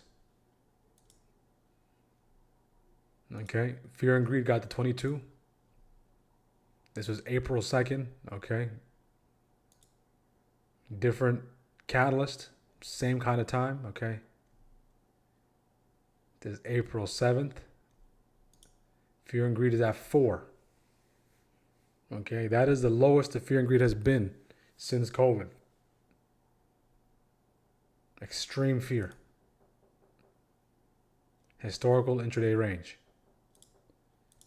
All right, our range for that day, 15 point gap down. So look at this. So we get a 15-point gap down. We get a bounce off that PML. We reclaim that BOG, get back into the jaws of the gap down. This is a 15-point gap down. And ironically, when we're at that 495 psychological level, guess what happens, guys? 90-day tariff pause news comes in. And then that leads us to fill the gap. That leads us all the way, okay, to 520. So from 495 to 520. Okay, so in these conditions, guys, everything was based on news until we got out of it. Okay, and the very next day, guess what happens? We gap up for 15 points, okay, and then we drop to the downside for 32-point range, and we trade in the 32-point range to the downside. Okay, so we were navigating through this. And then after that, we chop. And then we get a massive push for a 49-point range. Okay, we made a 7% move to the upside intraday off that PMH. We went from 500, okay, to 545.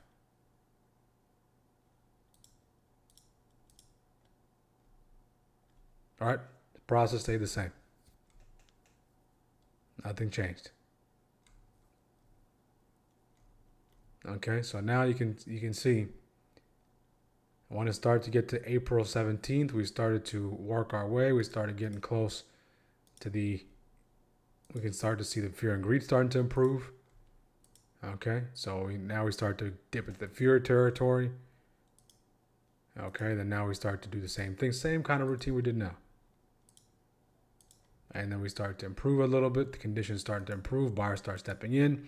And by the time we're in this, getting close to neutral, the buying is accelerating.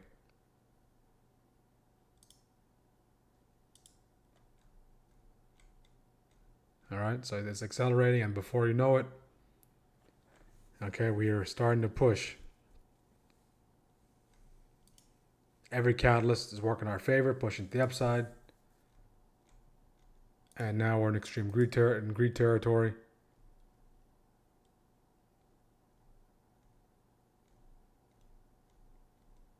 And just like that, okay, we're back in the 590s. Okay, we're starting to pick up. And then, of course, this was, to say the least, between April and May last year was wild. And then we're getting very close to those all-time highs. Okay, so that's the kind of conditions we were in. And if we can see the ATR, that'll give us a little bit of context. Okay, 39 cents per 5-minute candle. 109. 48 cents. So last year was actually very tricky to navigate because, especially when we started to get close to summer months. I don't have ATR there. No, I don't have ATR there. Okay. So very similar to what's going on today.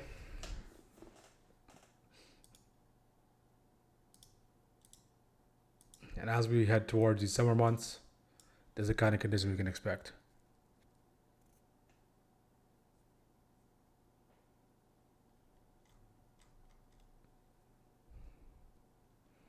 Okay, let's see if we're at 150 likes, guys. Goal is 200 likes. All right, so we've increased the threshold for the giveaway. We're at 139. We're at 139.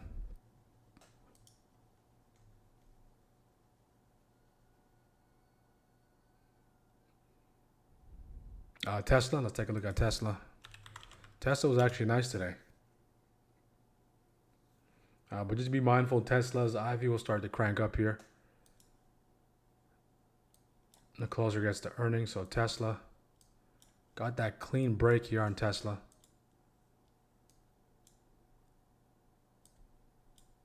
Tesla's trying to recover here. Okay, if it wants to recover, it needs to knock out these highs.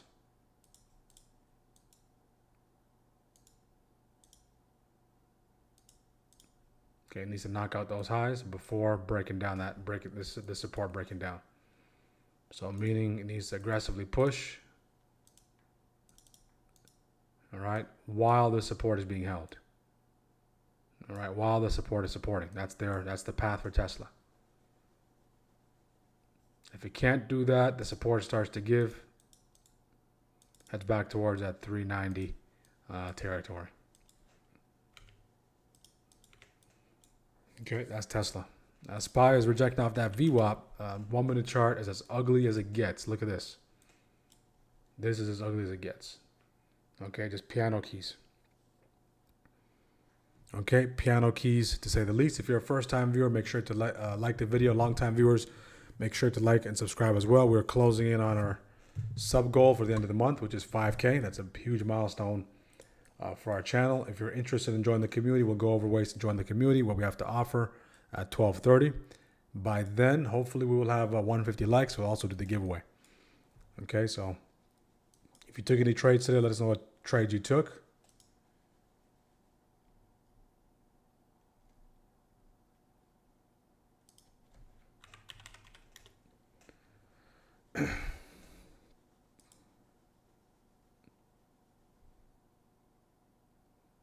Not a lot of action in third shift. Look at this back and forth. Look at that back and forth.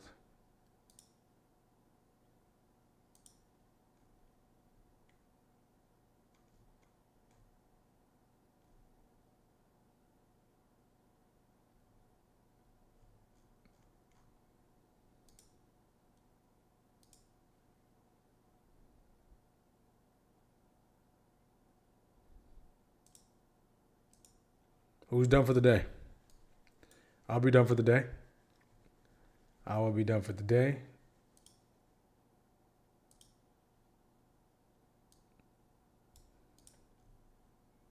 What else is moving? Okay. Nvidia not doing much. SMH trying to go inverse head and shoulder out of there. VWAP being the biggest deterrent there.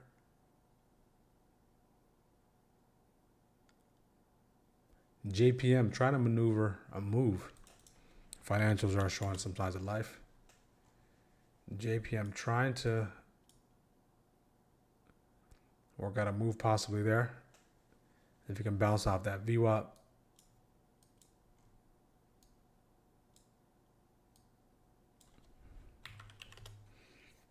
All right, so it looks like we're just at a standstill here. Standstill until the next headline.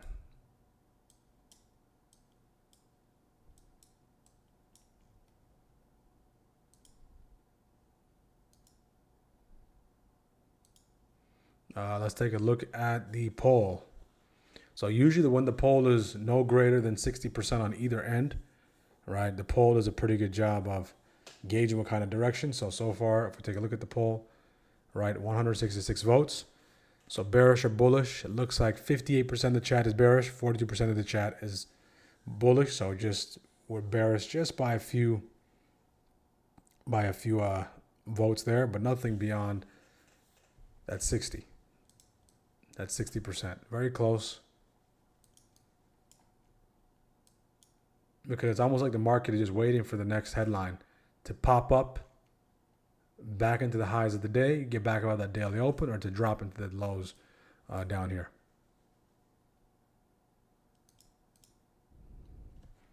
Okay, to drop into those lows. And for those of you who did ask for the shockwave video, guys, I did post a shockwave video for those of you who are interested on the channel, directly on the channel. All right, so that is there. So go check that out. Make sure to go check that out. And I believe we have 2 more weeks left on Shockwave Early Bird. The Early Bird special.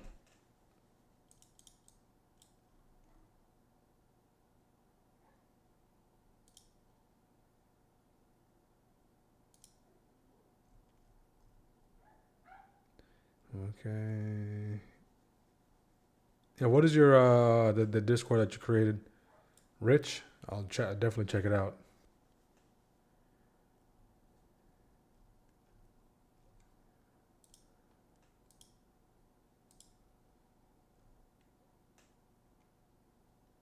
And I still have to make that channel.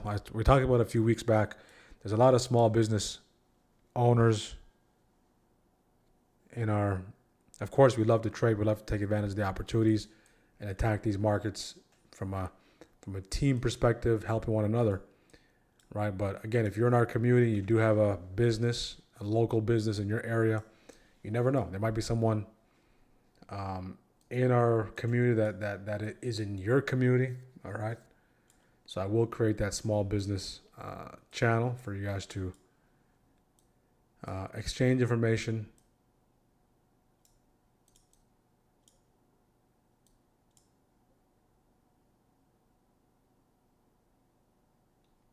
Yes, all the trades I took today. All the trades I took today, yeah. So the primary trades that I took on SPY all got stopped out. All double-digit stops. And that's what a stop is. So I'd say the most gorgeous trades I took was this beautiful stop. So this stop loss is it's a nice stop loss, right? Because I was very wrong in this case, and it did its job. All right. If I decided not to be wrong, and I wanted to be wrong because I want to be right. Right, then it's going to drag me all the way here. And then now the position is not moving, so theta completely eats those contracts. So the 3 trades were to see if we can get a nice continued push above those highs. 3 attempts. Second attempt did show some signs of life. Ended up getting stopped out. And then before that, we took ExxonMobil to the upside. ExxonMobil, similar story there. Right, got stopped out. Eventually, it did work out. And then the last one we took was Google for the... That was the only trade that worked. I was able to extract profits, and it was this one here. Okay, this little drop, about 13%, and then when it got to this territory, eventually got stopped out. So nothing really going to target, at least the ones that I took.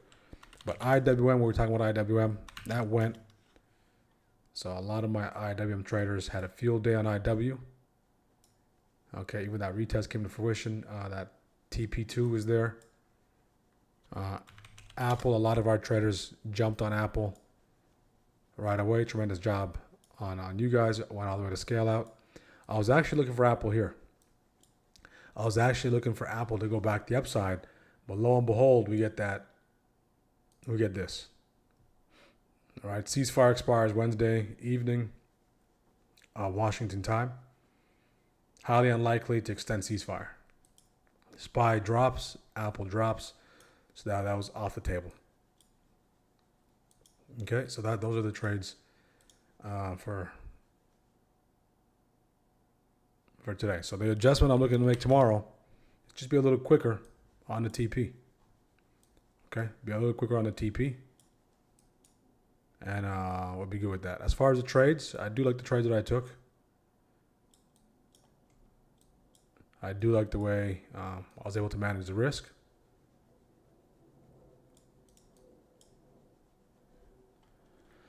Two more likes so we get the Christmas early. Yeah, let's get the 150 likes, guys. 150 likes, we're almost there. We have 143 people joining us at the current moment. If you're a first-time viewer, that's where you're joining from. And we had about 1,400 people stop by. Okay, 1,400 people stop by.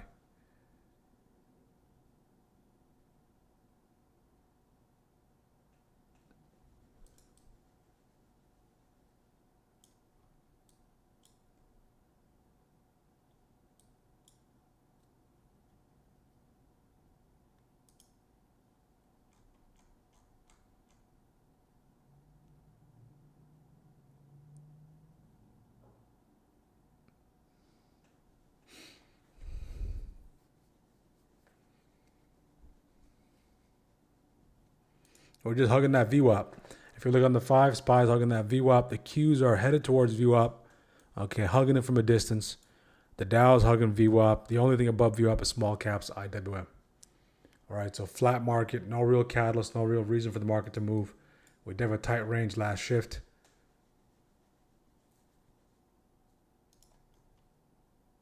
I would say the areas to get involved, all right, so for lottos or for anything is in this territory.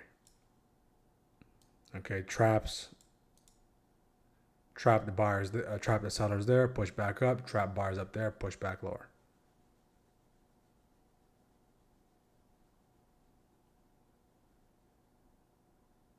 Okay, if we're at 150, we'll do the giveaway here. 150, 150, let me refresh. All right, so before we do the giveaway, make sure to subscribe, guys. We will go over, okay, we're at 152. If we get to 200 likes, we will do 3 giveaways. We're going to run the stream today until 1 o'clock, 1:15-ish. The kiddos are off, okay, so they're no longer in school. They go to year-round school, so they have like 3 weeks. It's a different schedule, so the days I do extend the stream is when they're not home, right? And then the days I try to make the stream a little compact is when the kiddos are home, right? But now for 3 weeks, they are... Basically, they go to school for 6 weeks. They're off for 2.5, 3 weeks. And it's year-round.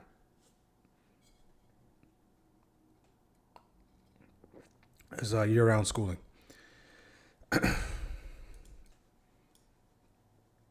I guess the reason behind that is because there's such a drop-off in the summer months.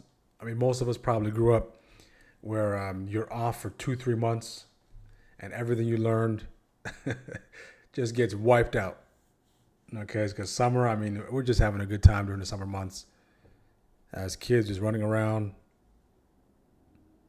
Or at least I was, all right? I wasn't studying at that time or anything. We're just having a good time. And then by the time you get back to school, everything you learned in the previous grade, it takes you at least some time to get adjusted. Okay, so we'll do the giveaway here, guys. Before we do that, let's go over how to join our community. Talk about some of the things we have to offer, and then we'll jump right into it.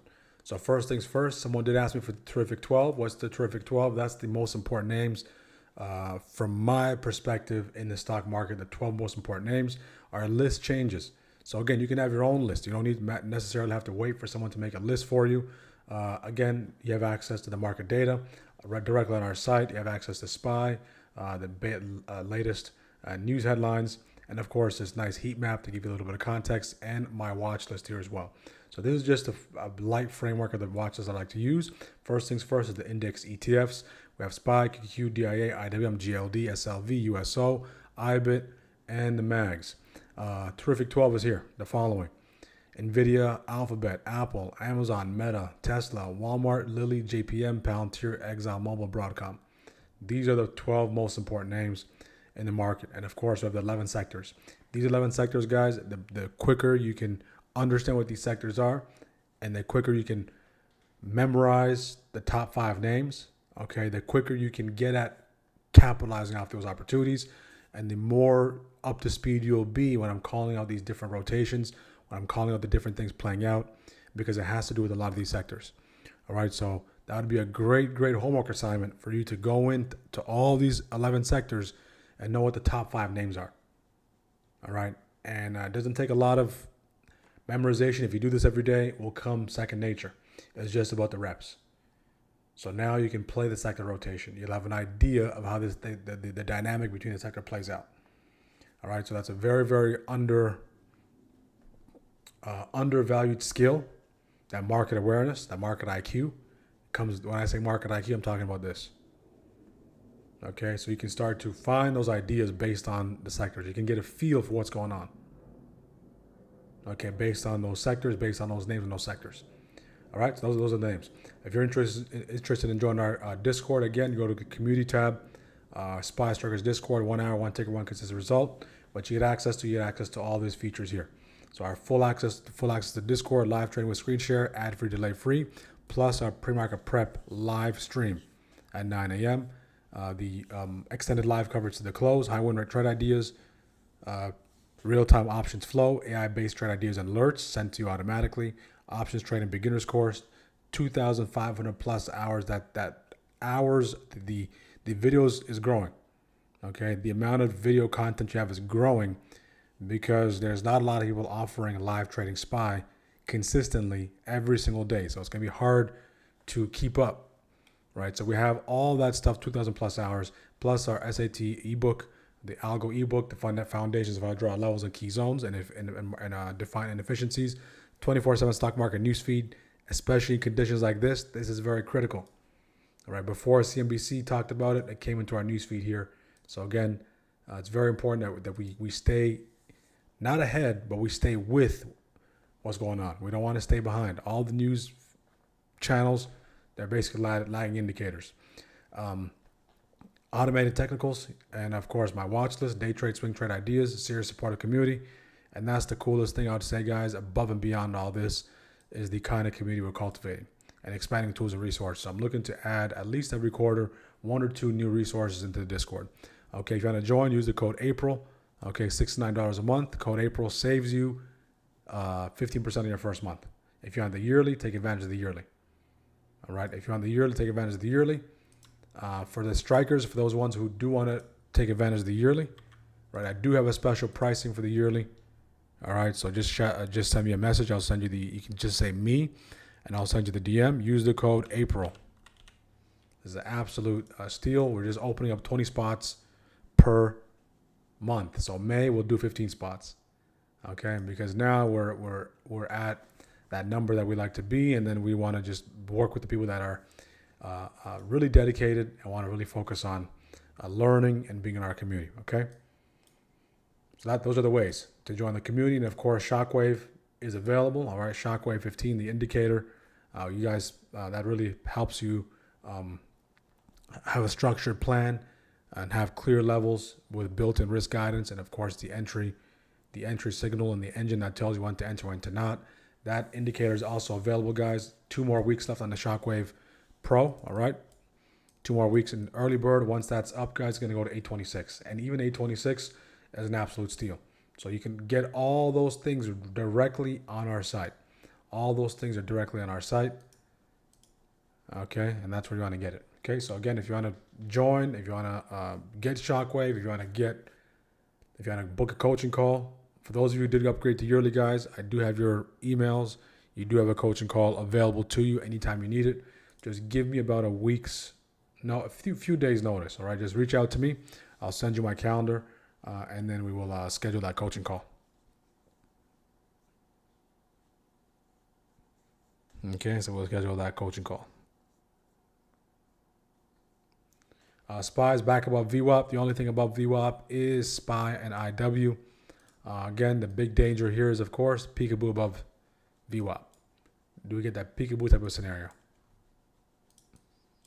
Usually the peekaboo above VWAP, it takes place within that, I would say that 5 to 15 minute window. Okay, peekaboo above VWAP is we've been selling off all day. Okay, so VWAP is a little bit curved to the downside, relatively flat. We've been selling off. We visited a few times, and we finally get above it. We spend a little bit of time below it and sharply drop. Okay.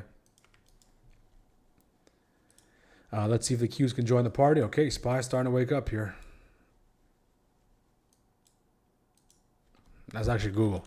Okay, so that's my bad. That's Google. So SPY is not above VWAP. I take that back. That was Google I was paying attention to. So a mix up there. All right, so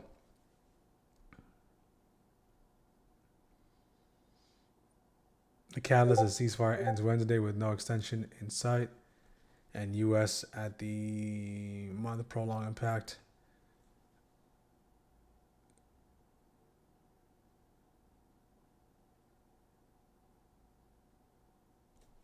Okay, let's get the names.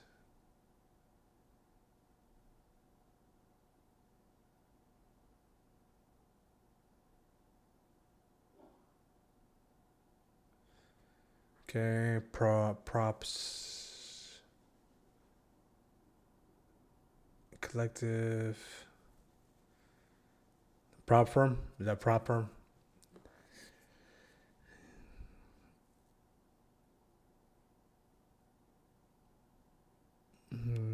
guys.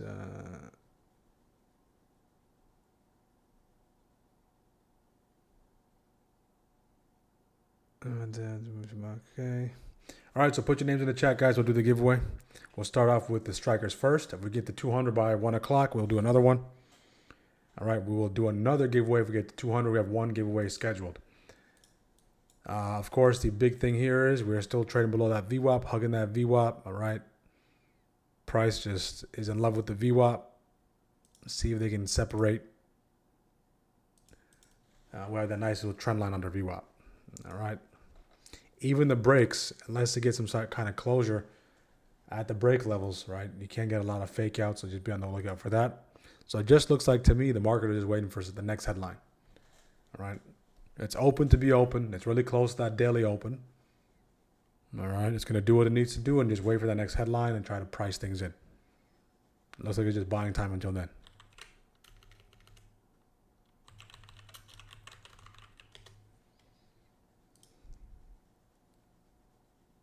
All right, so we'll start off with the Discord, guys. Discord, when you guys do win, if you do win, boot camp. There's no official date yet. I'll let you guys know when it's going to be, but you'll have access to it. I'll give you at least a week's notice. And when the boot camp does open up to the folks on YouTube, right, we're gonna keep that small classroom feel. I love that small classroom feel. So when it does open up, okay, you definitely want to be on live because it's going to fill up quickly. All right, once you get to 10, 15 students, it's closed. Okay, and the boot camp that comes up, you have to wait for the next cycle. And the boot camp that's coming up is Mastering Scalping SPY. The first one was Getting Started Day Trading. This one takes it up a notch. Okay, it takes it up a notch. So we got... In the meantime, while I type, let's take a listen to CNBC. And then risk appetite back on, and it's still up 114% over the last 12 months. I wouldn't add new positions here. I'd actually sell calls here. It's got a lot of resistance at $100. Their earnings come out on the 26th. They're going to be fine. But I would have bought it last week, not once it's had a 30% move after massive short covering. All right, want to go on to Berkshire Hathaway, really left behind this month as the S&P has rallied to new highs. Shares actually down 1% in April. Joe, you on this one? 52-week high was May 2nd of 2025. So that really speaks to the lack of participation. The fact that the stock is 12% off of that 52-week high and has underperformed the S&P 500 from 9%. Greg Abel coming in certainly is going to change up the portfolio. One of the deficiencies over the last year has been the absence of technology itself in the portfolio, selling out of Apple a little bit too soon. But also, let's remember, $380 billion in cash. That's a problem. If you would have put that in the S&P 500, you would have gotten a better return than it just sitting there in treasuries, which is where that capital ultimately has been. All right, we got one more call. Wolf out with a note on the home builders, saying they're ripe for a short-term. Okay, got all the names up until Casey on Discord. Got all the names up until Bola. It looks like we have two Waynes, Wayne A and Wayne B. That's awesome. We just need a Wayne C now.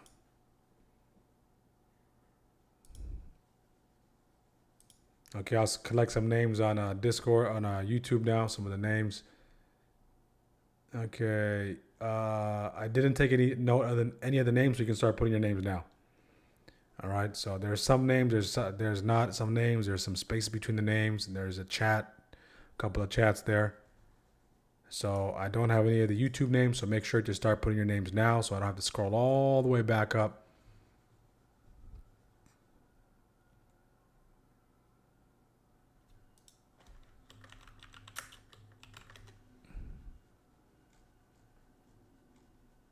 Okay. Got you, Thomas. Got you, Jamie.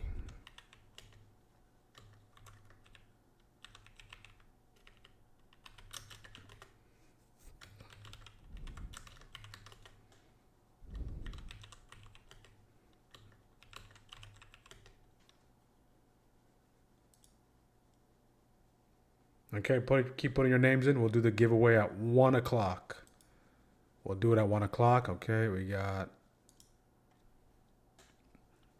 Dave B. And if you have a common name, again, guys, just give me the last initial or some kind of alias if you like. Either one works.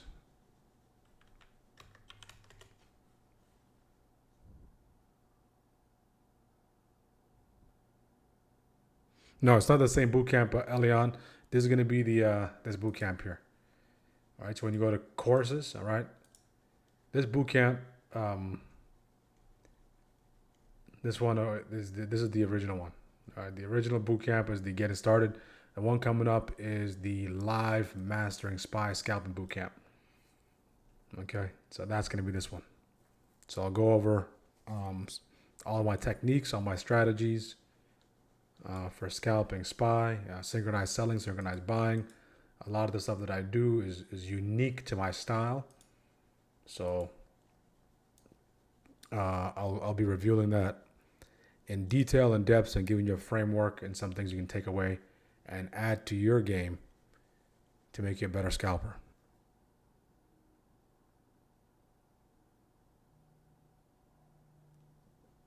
Yeah, the AI alerts are coming in clutch, guys. I think we're going to have to get one person designated to the AI alerts because they're coming in clutch. And when they go, they go. I got you, Jennifer. Okay. ARM was the latest alert.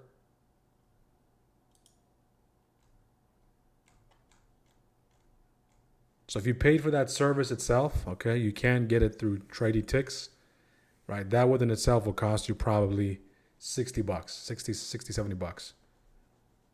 All right, so the next thing I'm looking to do is add some sort of gamma provider to our Discord. Okay.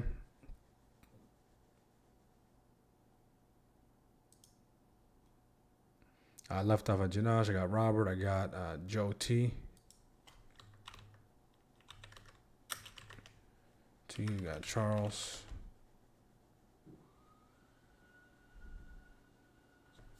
Today might be a day, Jamie.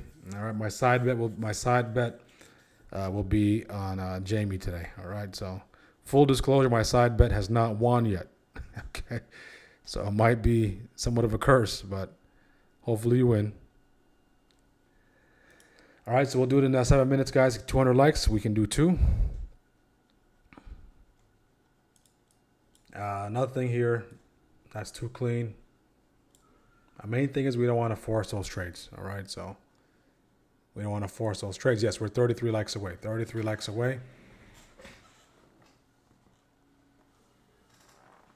33 likes away. Okay, Robert. Got you, Robert. Do we have any first-time viewers? Our first-time viewers, put a 1 in the chat. Throw the 1s. If you've been tuning in for at least 2 episodes, but under 10 episodes, put a 2. If you watched more than 10 episodes, put a 3.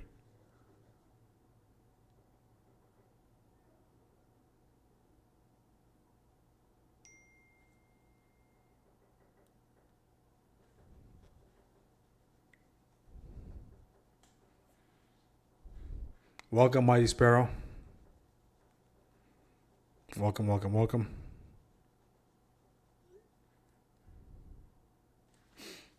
Look at SPY, guys. This is just reminiscent of June. Look at this.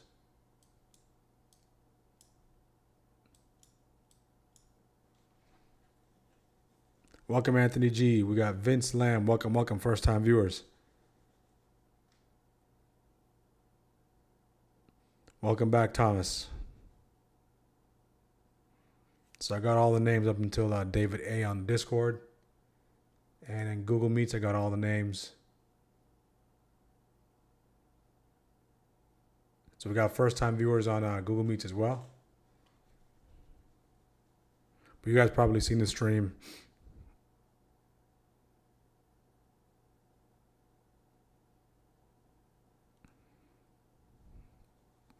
On YouTube before joining.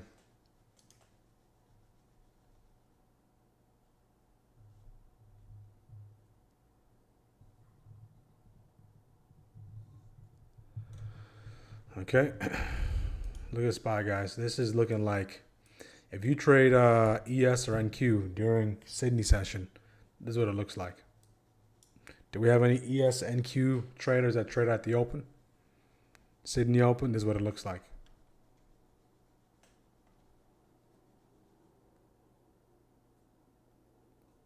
So the AI alerts for today were CIFR 515 expiration 20 strike. IWM came in as well. 420s calls. ARM 170s 424.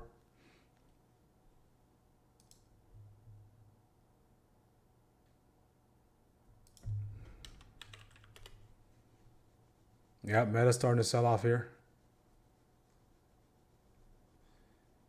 During that nice little stretch. Good eye, David. Shockwave already alerted Meta here, so didn't get stopped out, so you probably sat through this a little bit near break even, a little bit of drawdown, and now starting to pay. It's like a slow grind.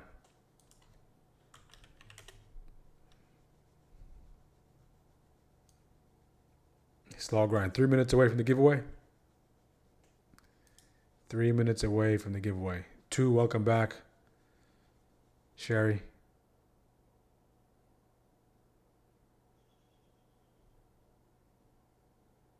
So poll is still at, interestingly, bearish, 58%.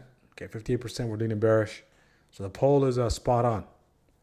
If I had to give the day a sentiment, right, if I had to give it out of 100, that's exactly what I would give it. I would give it about a 58% lean towards the downside and a 42% lean towards the upside. So the poll today is spot on, guys.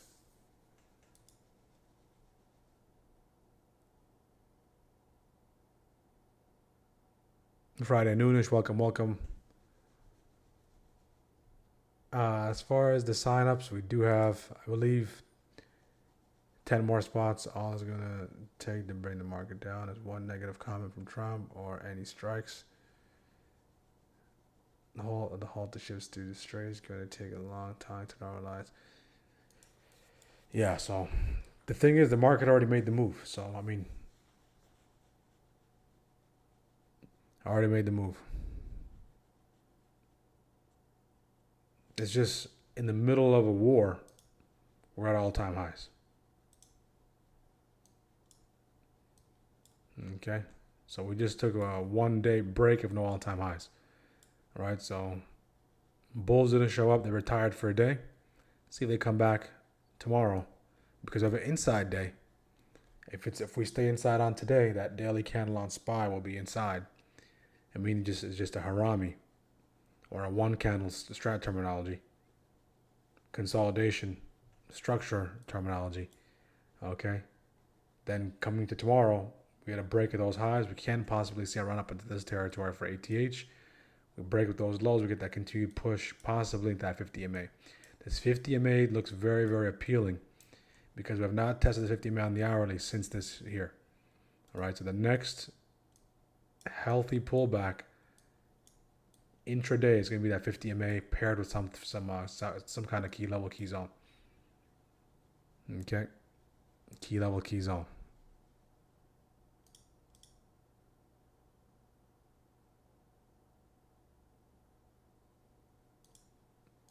All right, that'll come into play at some point in time. If we were to connect the dots a little early, we can start to see we have some resistance there. Okay, so do we keep pinging off that resistance? And finally come into that 50 and then make a run.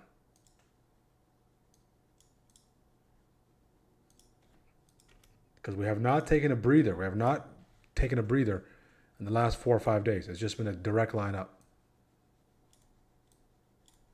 That's as smooth as it gets to the upside. Okay.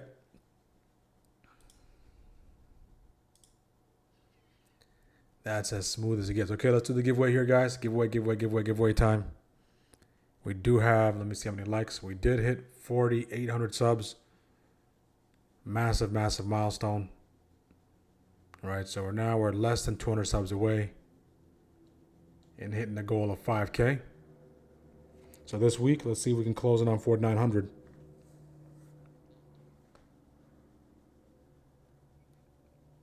Closing on 4,900. Okay, giveaway time. The rules are very simple.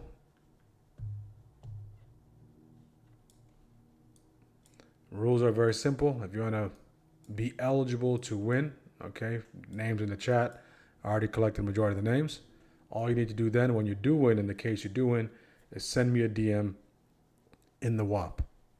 Okay, I'm going to give you a keyword. Send me a DM by the end of today. All right, by the end of the day, send me the DM, your name, along with the keyword. All right, and I'll send you over the Getting Started Day Trading course. For the ones who are in the community, strikers, you can send me a DM with your email to best reach you when I do send out the link for the bootcamp. All right. So we have a couple of last entries here. We got Kevin. Any last minute entries?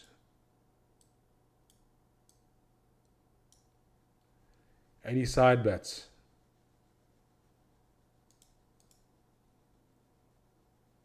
Okay, any side bets? Starting to break down that trend line support. Okay, going once. Going twice. Okay, let's spin. Let me check the Discord real quick. I'm not leaving anyone out. Smooth. Okay, got you, Smooth.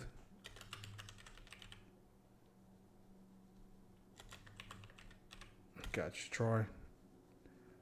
All right, let's spin the wheel. My side bet will be Jamie.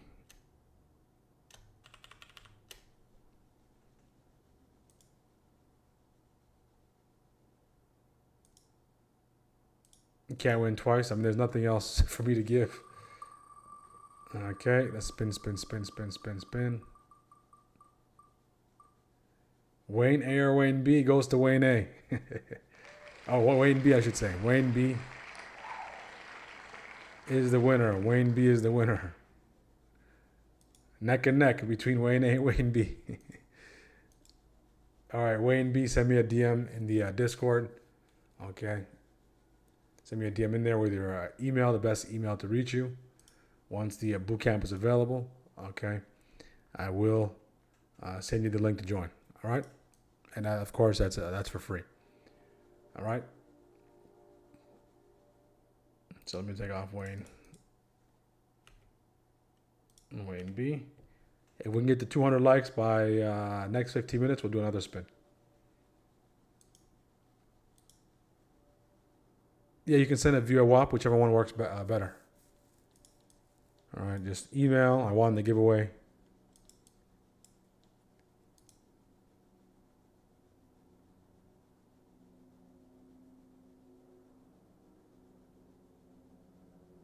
I guess the SAT curse. All right. If you want to win, make sure you're not my side bet.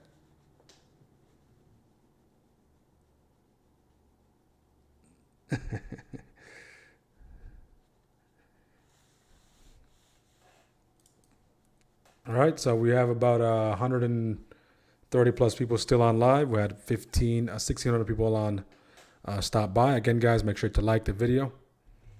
Still have time to do one more spin.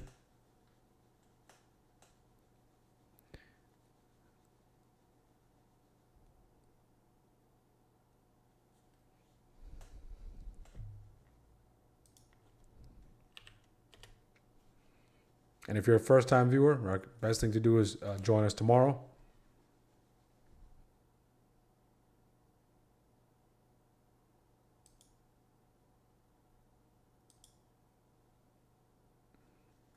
Same time, okay? This is your go-to channel for all things live trading, options, SPY.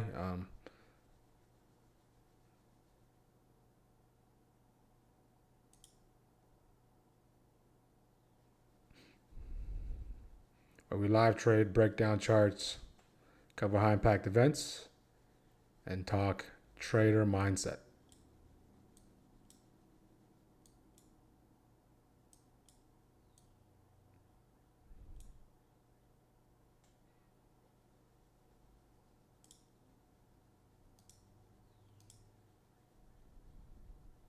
Oh, Riri, I think I got you on the list. If I forgot you, okay, I'll add you here. That's my apologies.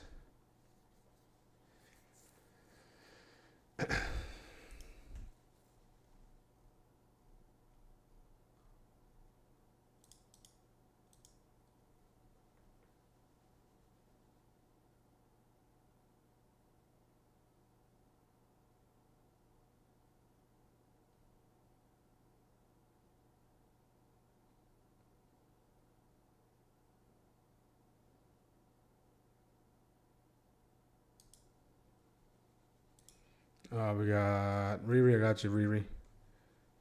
Judith. So let's try to see if we can get another giveaway going. Judith. Okay.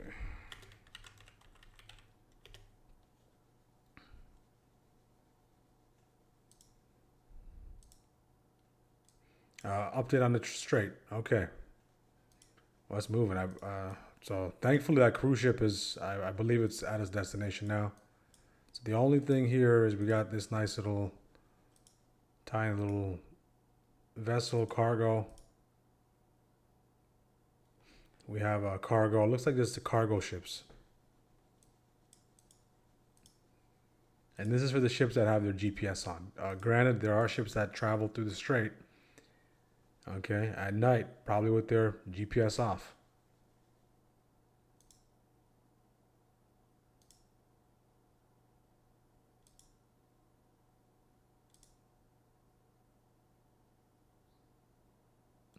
This is an oil tanker here. I haven't been tracking this to see where it's coming from. But it looks like this might have passed through.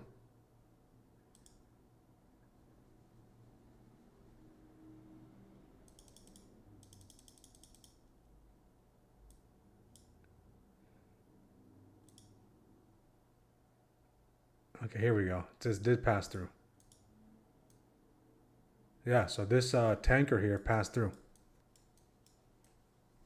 Okay, so it started off here.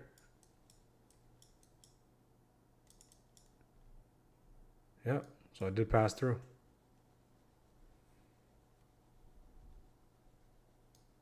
So oil tanker is going through right now. Granted, there might be a small delay in the data, maybe 15, 20 minutes. But it did pass through, so.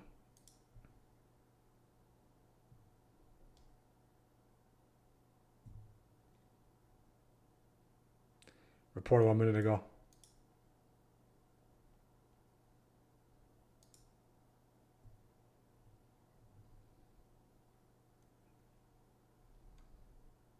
Yeah, that's an oil tanker.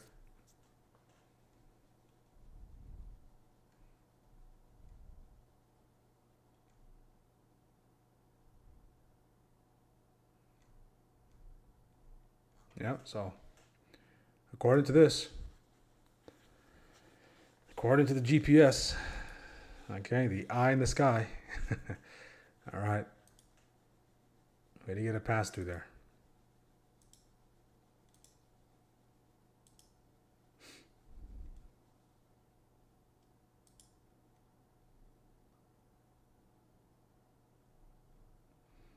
You can win a third boot camp coming up. I mean, that's the only thing available.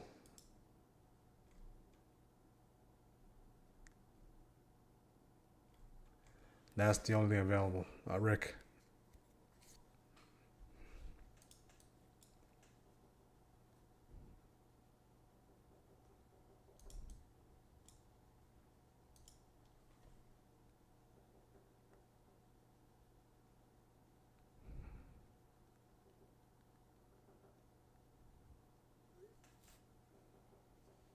Meta bouncing here as well. Any questions, guys, before we look to wrap it up here shortly?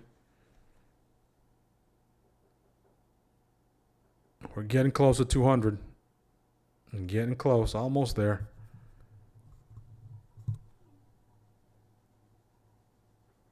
We're at 166.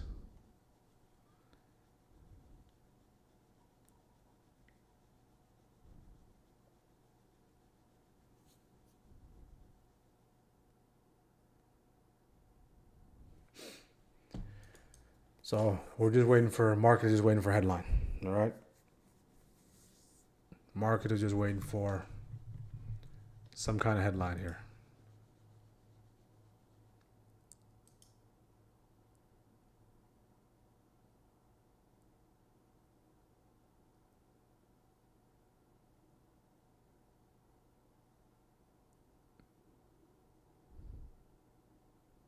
Can't really traverse at night. No lights, no GPS due to mines. Chinese tankers are passing through. 34 more likes. Yeah, VWAP, we continuously revisit VWAP. Look how choppy this is, guys. If you take a look at this on the 5-minute chart, this is as ugly as can be. Okay. It's not going to get any uglier than this. Take a look at the 5. All right, look at this. We're within the hourly range. So this is the hourly range for the current hour. We're inside the hourly range. We're inside on the hour. We're inside on the day. And look at these 5-minute candles. No follow through. Okay. No candle over candle, candle under candle type of movement. Everything is just tit for tat. We go, even when we're bearish, we get bought back up off those lows. Or bullish, we get sold off of those highs. Okay, so they're running the donation program, market donation program. Okay.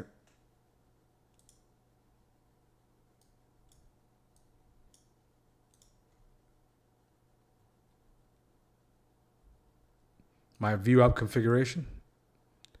View up configuration. The one I'm looking at right now is with post-market, pre-market data on, and I have the view up configured to just a standard view up.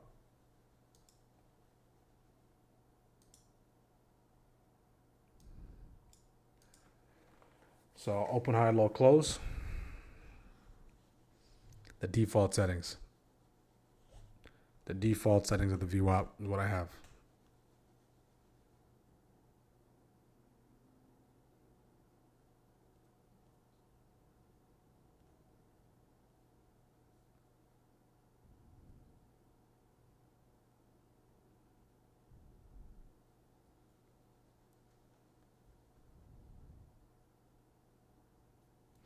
Okay. Continue to get some chop here. Continue to get some choppy activity. Nothing burger type of day. If we just remove those two reactions, okay, we had this initial reaction here. We had this initial news reaction there as well. If we remove those two things, okay, of course we can't, but the news led us here. We had a nice pop on some headline news as well right here. Okay, if we remove those two things, we're probably going to be smack dab in the middle of that daily open. So this kind of, if nothing comes down the line, okay, as far as news catalysts are concerned, there's a good chance that we can possibly close the day, magnet day in this area.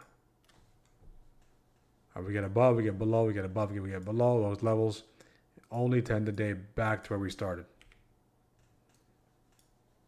So these are the most frustrating and most difficult days to trade because your setups might be working, but they're not working out the way you want it to work out. It's not going to those targets. So this can it's really easy to overtrade these conditions, to get caught up, to continue to click buttons. So it's very, very important that you draw that fine line. And if you're done, be done. And understand that it's Monday. All right, coming into it, of course, we talked about the possibility of us chopping around to kick things off, and that's exactly what's taking place. So if you're looking to trade chop, the best thing to do is be patient and wait for those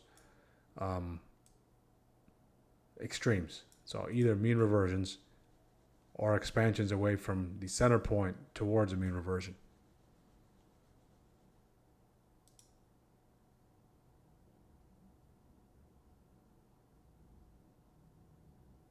The cup and handle, you're looking at the cup and handle.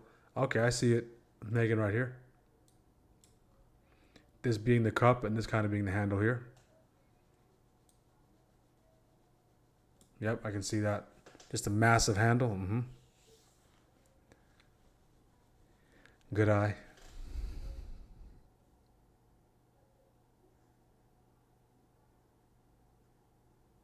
Yep, that's what I can see as well. Pull back from all-time highs. Preferably we can go to that 50. That would be nice. Nice pullback.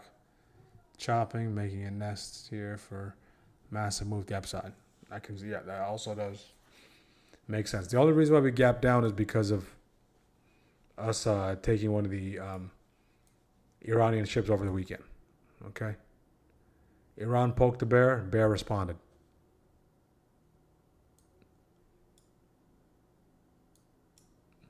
So that's why we gapped down.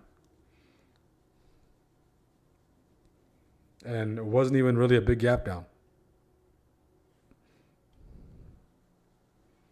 It wasn't a big gap down.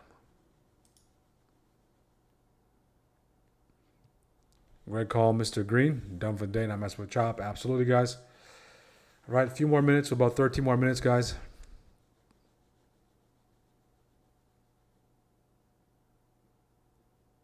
And we'll look to wrap it up. We're starting to see the Dow continue to push.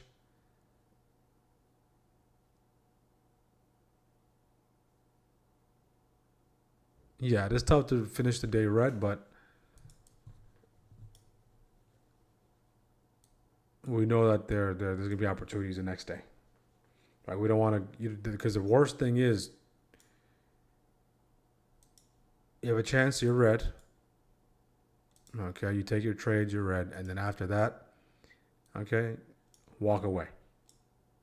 You shot your shot, you missed your shot. The biggest danger here is making this deep red. Because now, coming into tomorrow, you're crawling out of here. If things go in your favor, you have an opportunity to crawl out of it. But more than likely, if you continue to trade, break some rules here coming to tomorrow, right? Barring some kind of miracle, push back up, we'll continue to do the same thing that happened today, will continue. But if you just take it, hey, you know what? I took that red, coming to next day protocol is, right? Get green. That's it. And then you can put the red behind you. All right, so red is not a bad place to be if it's part of the plan, meaning it's something that's defined. It's tough for the ego. It's tough because we want to be right as traders. But at what cost? At what cost, okay? So tomorrow the protocol is bounce back. So we haven't had a bounce back day in a while back, right? But if you've been with us for some time, we've been here before. It's not something that's brand new.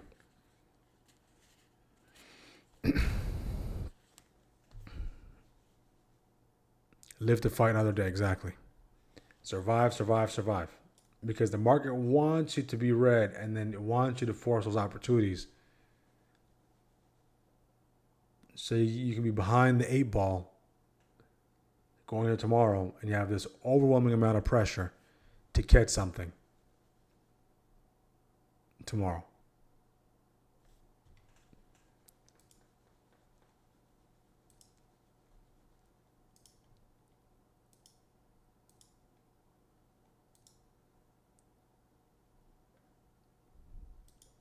Any questions, guys, before we look to wrap up here? We do have close to 170 people joining us.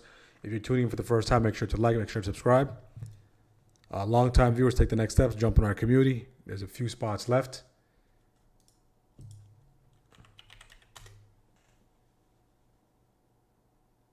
We have an awesome community that we're cultivating.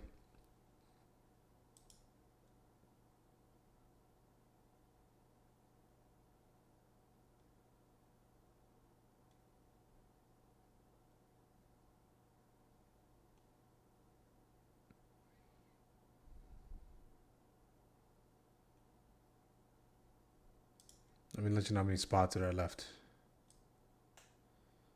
Okay, there's 11 spots left. Okay, 11 spots left.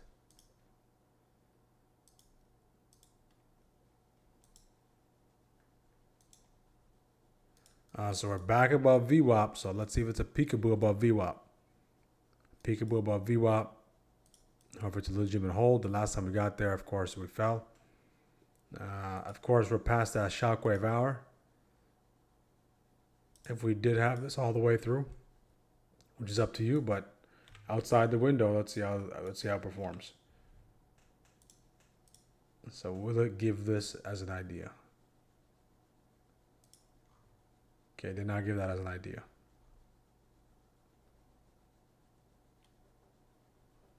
It's going to try to filter out the setup.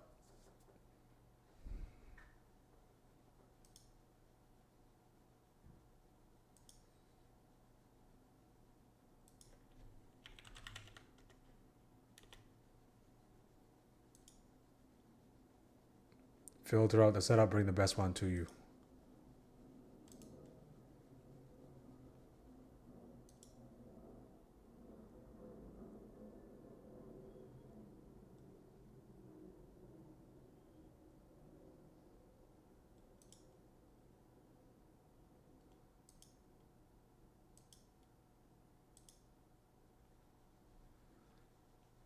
Absolutely, Mighty Sparrow. Okay.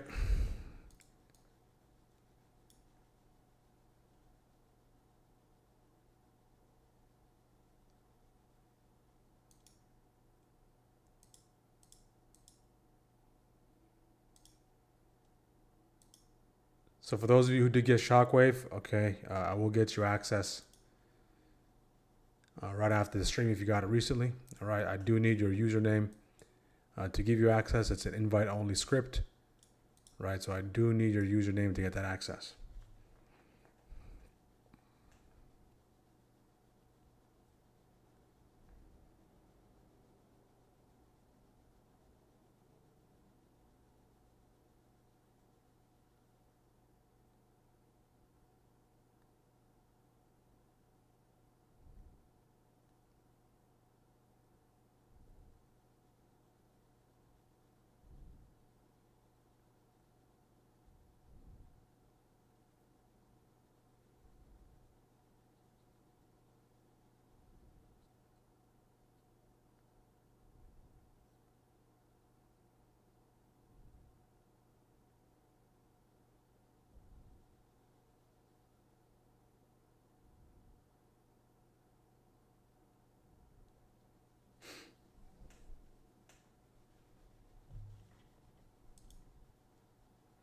All right, started climb here, slowly but surely.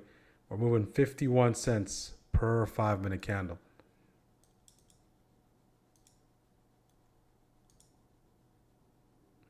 $0.15, okay, per 1 minute. Okay, I'm gonna build. I'm building. I talked about how I'm gonna release this indicator here, the SAT key levels indicator, along with this ATR. All right, so I'm just working on the ATR part, and I'm trying to get a measure of volume. We talked about there's a third variable I want to find a way to measure. Remember the 3 V's: volume, volatility, and the third V is velocity. All right, so I'm trying to find a system, build a system based on the things I like to get a measure on velocity. Okay. So this will be out very soon. That'll be included with your plan. So this indicator will be a default indicator. You'll have access to it with your plan, and that gives you all the key levels, all the SAT key levels we look for every single day. On top of that, I want the ATR to be there. On top of that, I want the volume to be there, and a couple of other cool things. All right, so you don't have to draw those levels on your own every day. So it draws them automatically. And that'll be a game changer.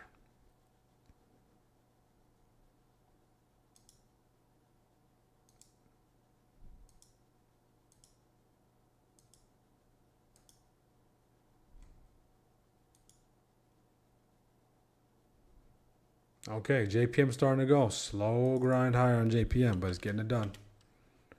JPM is getting it done. You can see JPM continues to push.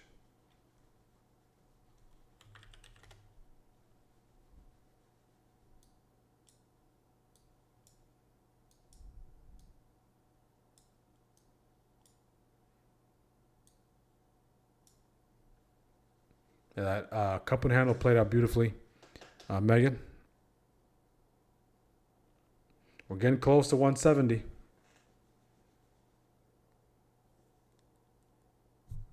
Okay, we're getting close to that 170. That like threshold, almost at that 200.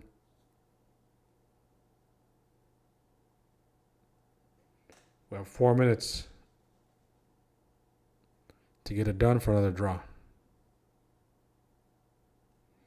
For those of you who are tuning in, guys, let me know in the chat on YouTube. How did you find? You can even let me know on Discord as well, Google Meet as well. How did you come across the channel? How did you find the channel? Did you look it up on YouTube? Did someone share it with you? Did it just naturally show up on your feed?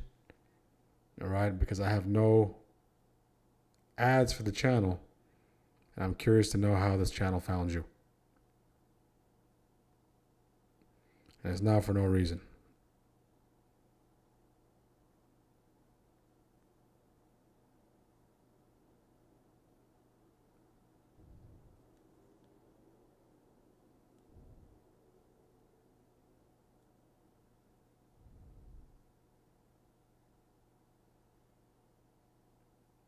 I was looking for live market action during hours. Found you. So it was a search, YouTube search.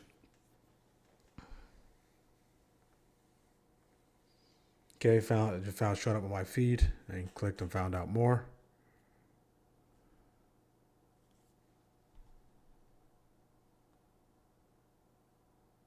I was following another guy and you popped up. Okay, YouTube live search. Okay, so it looks like the algorithm is giving us a little love.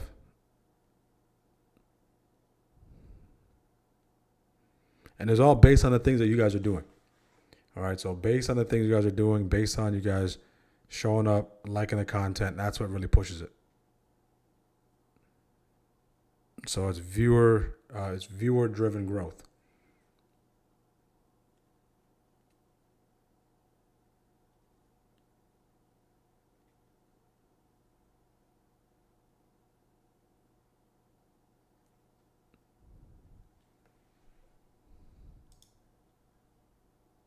YouTube live trading.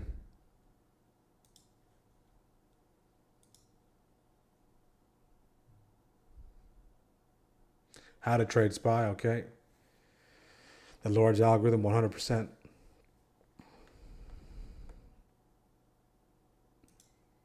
There's a reason, guys.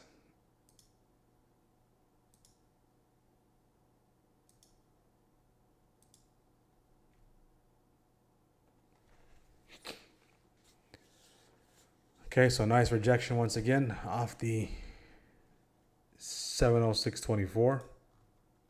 Outside the window. If you were to have that on, okay, and you were trading outside the optimal window, that'd be an area to get active, but I do recommend it between that 9:45 11:30 for trading the open. It's almost like the SPY behaves different. Okay, SPY's think of it like this. We'll end up on this. SPY acts a certain way during certain hours, and then after hours, it turns into a different animal.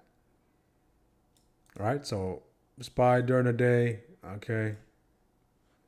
All right, does the thing it needs to do, and then after hours, when the clock strikes 12 o'clock, it gets a little wild. All right. It gets a little wild, it gets a little active.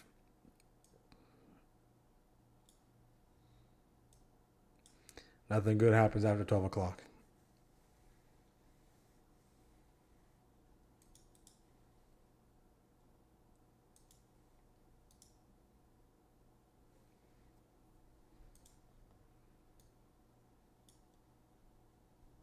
VIX is holding at 19 as we reject out of that territory there.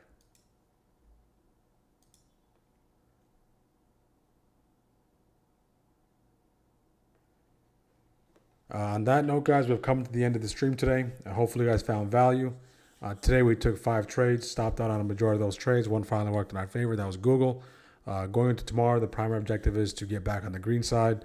I'm looking to clean up a little bit of the profit taking as we continue to persist in these conditions.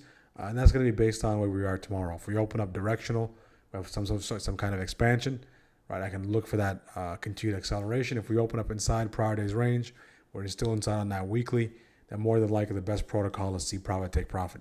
As always, make sure to like the video, make sure to subscribe before we end the stream. I'm going to drop the link here for tomorrow's stream. All right, so make sure to turn your notification on for tomorrow's stream so you don't miss a stream. Okay.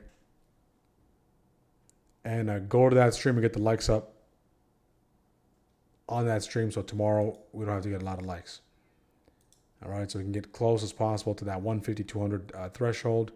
Let me just pull up that link for tomorrow's stream, make it available. I'll put it in the chat and make sure to go to that stream and turn notification on so you don't miss tomorrow's stream. Okay, let me go grab that real quick. If you guys have any questions, put any questions in the chat. If you're interested in joining the community, all the links are available as pinned in the chat. If you're interested in Shockwave, all right, the primary system we used to identify some of these opportunities, go to our site. If you need any of those links, let me know. And I'll also drop that in the stream as well. Here is the link.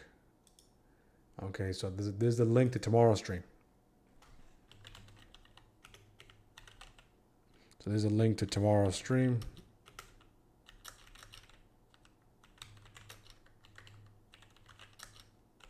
(9:30 a.m. Eastern).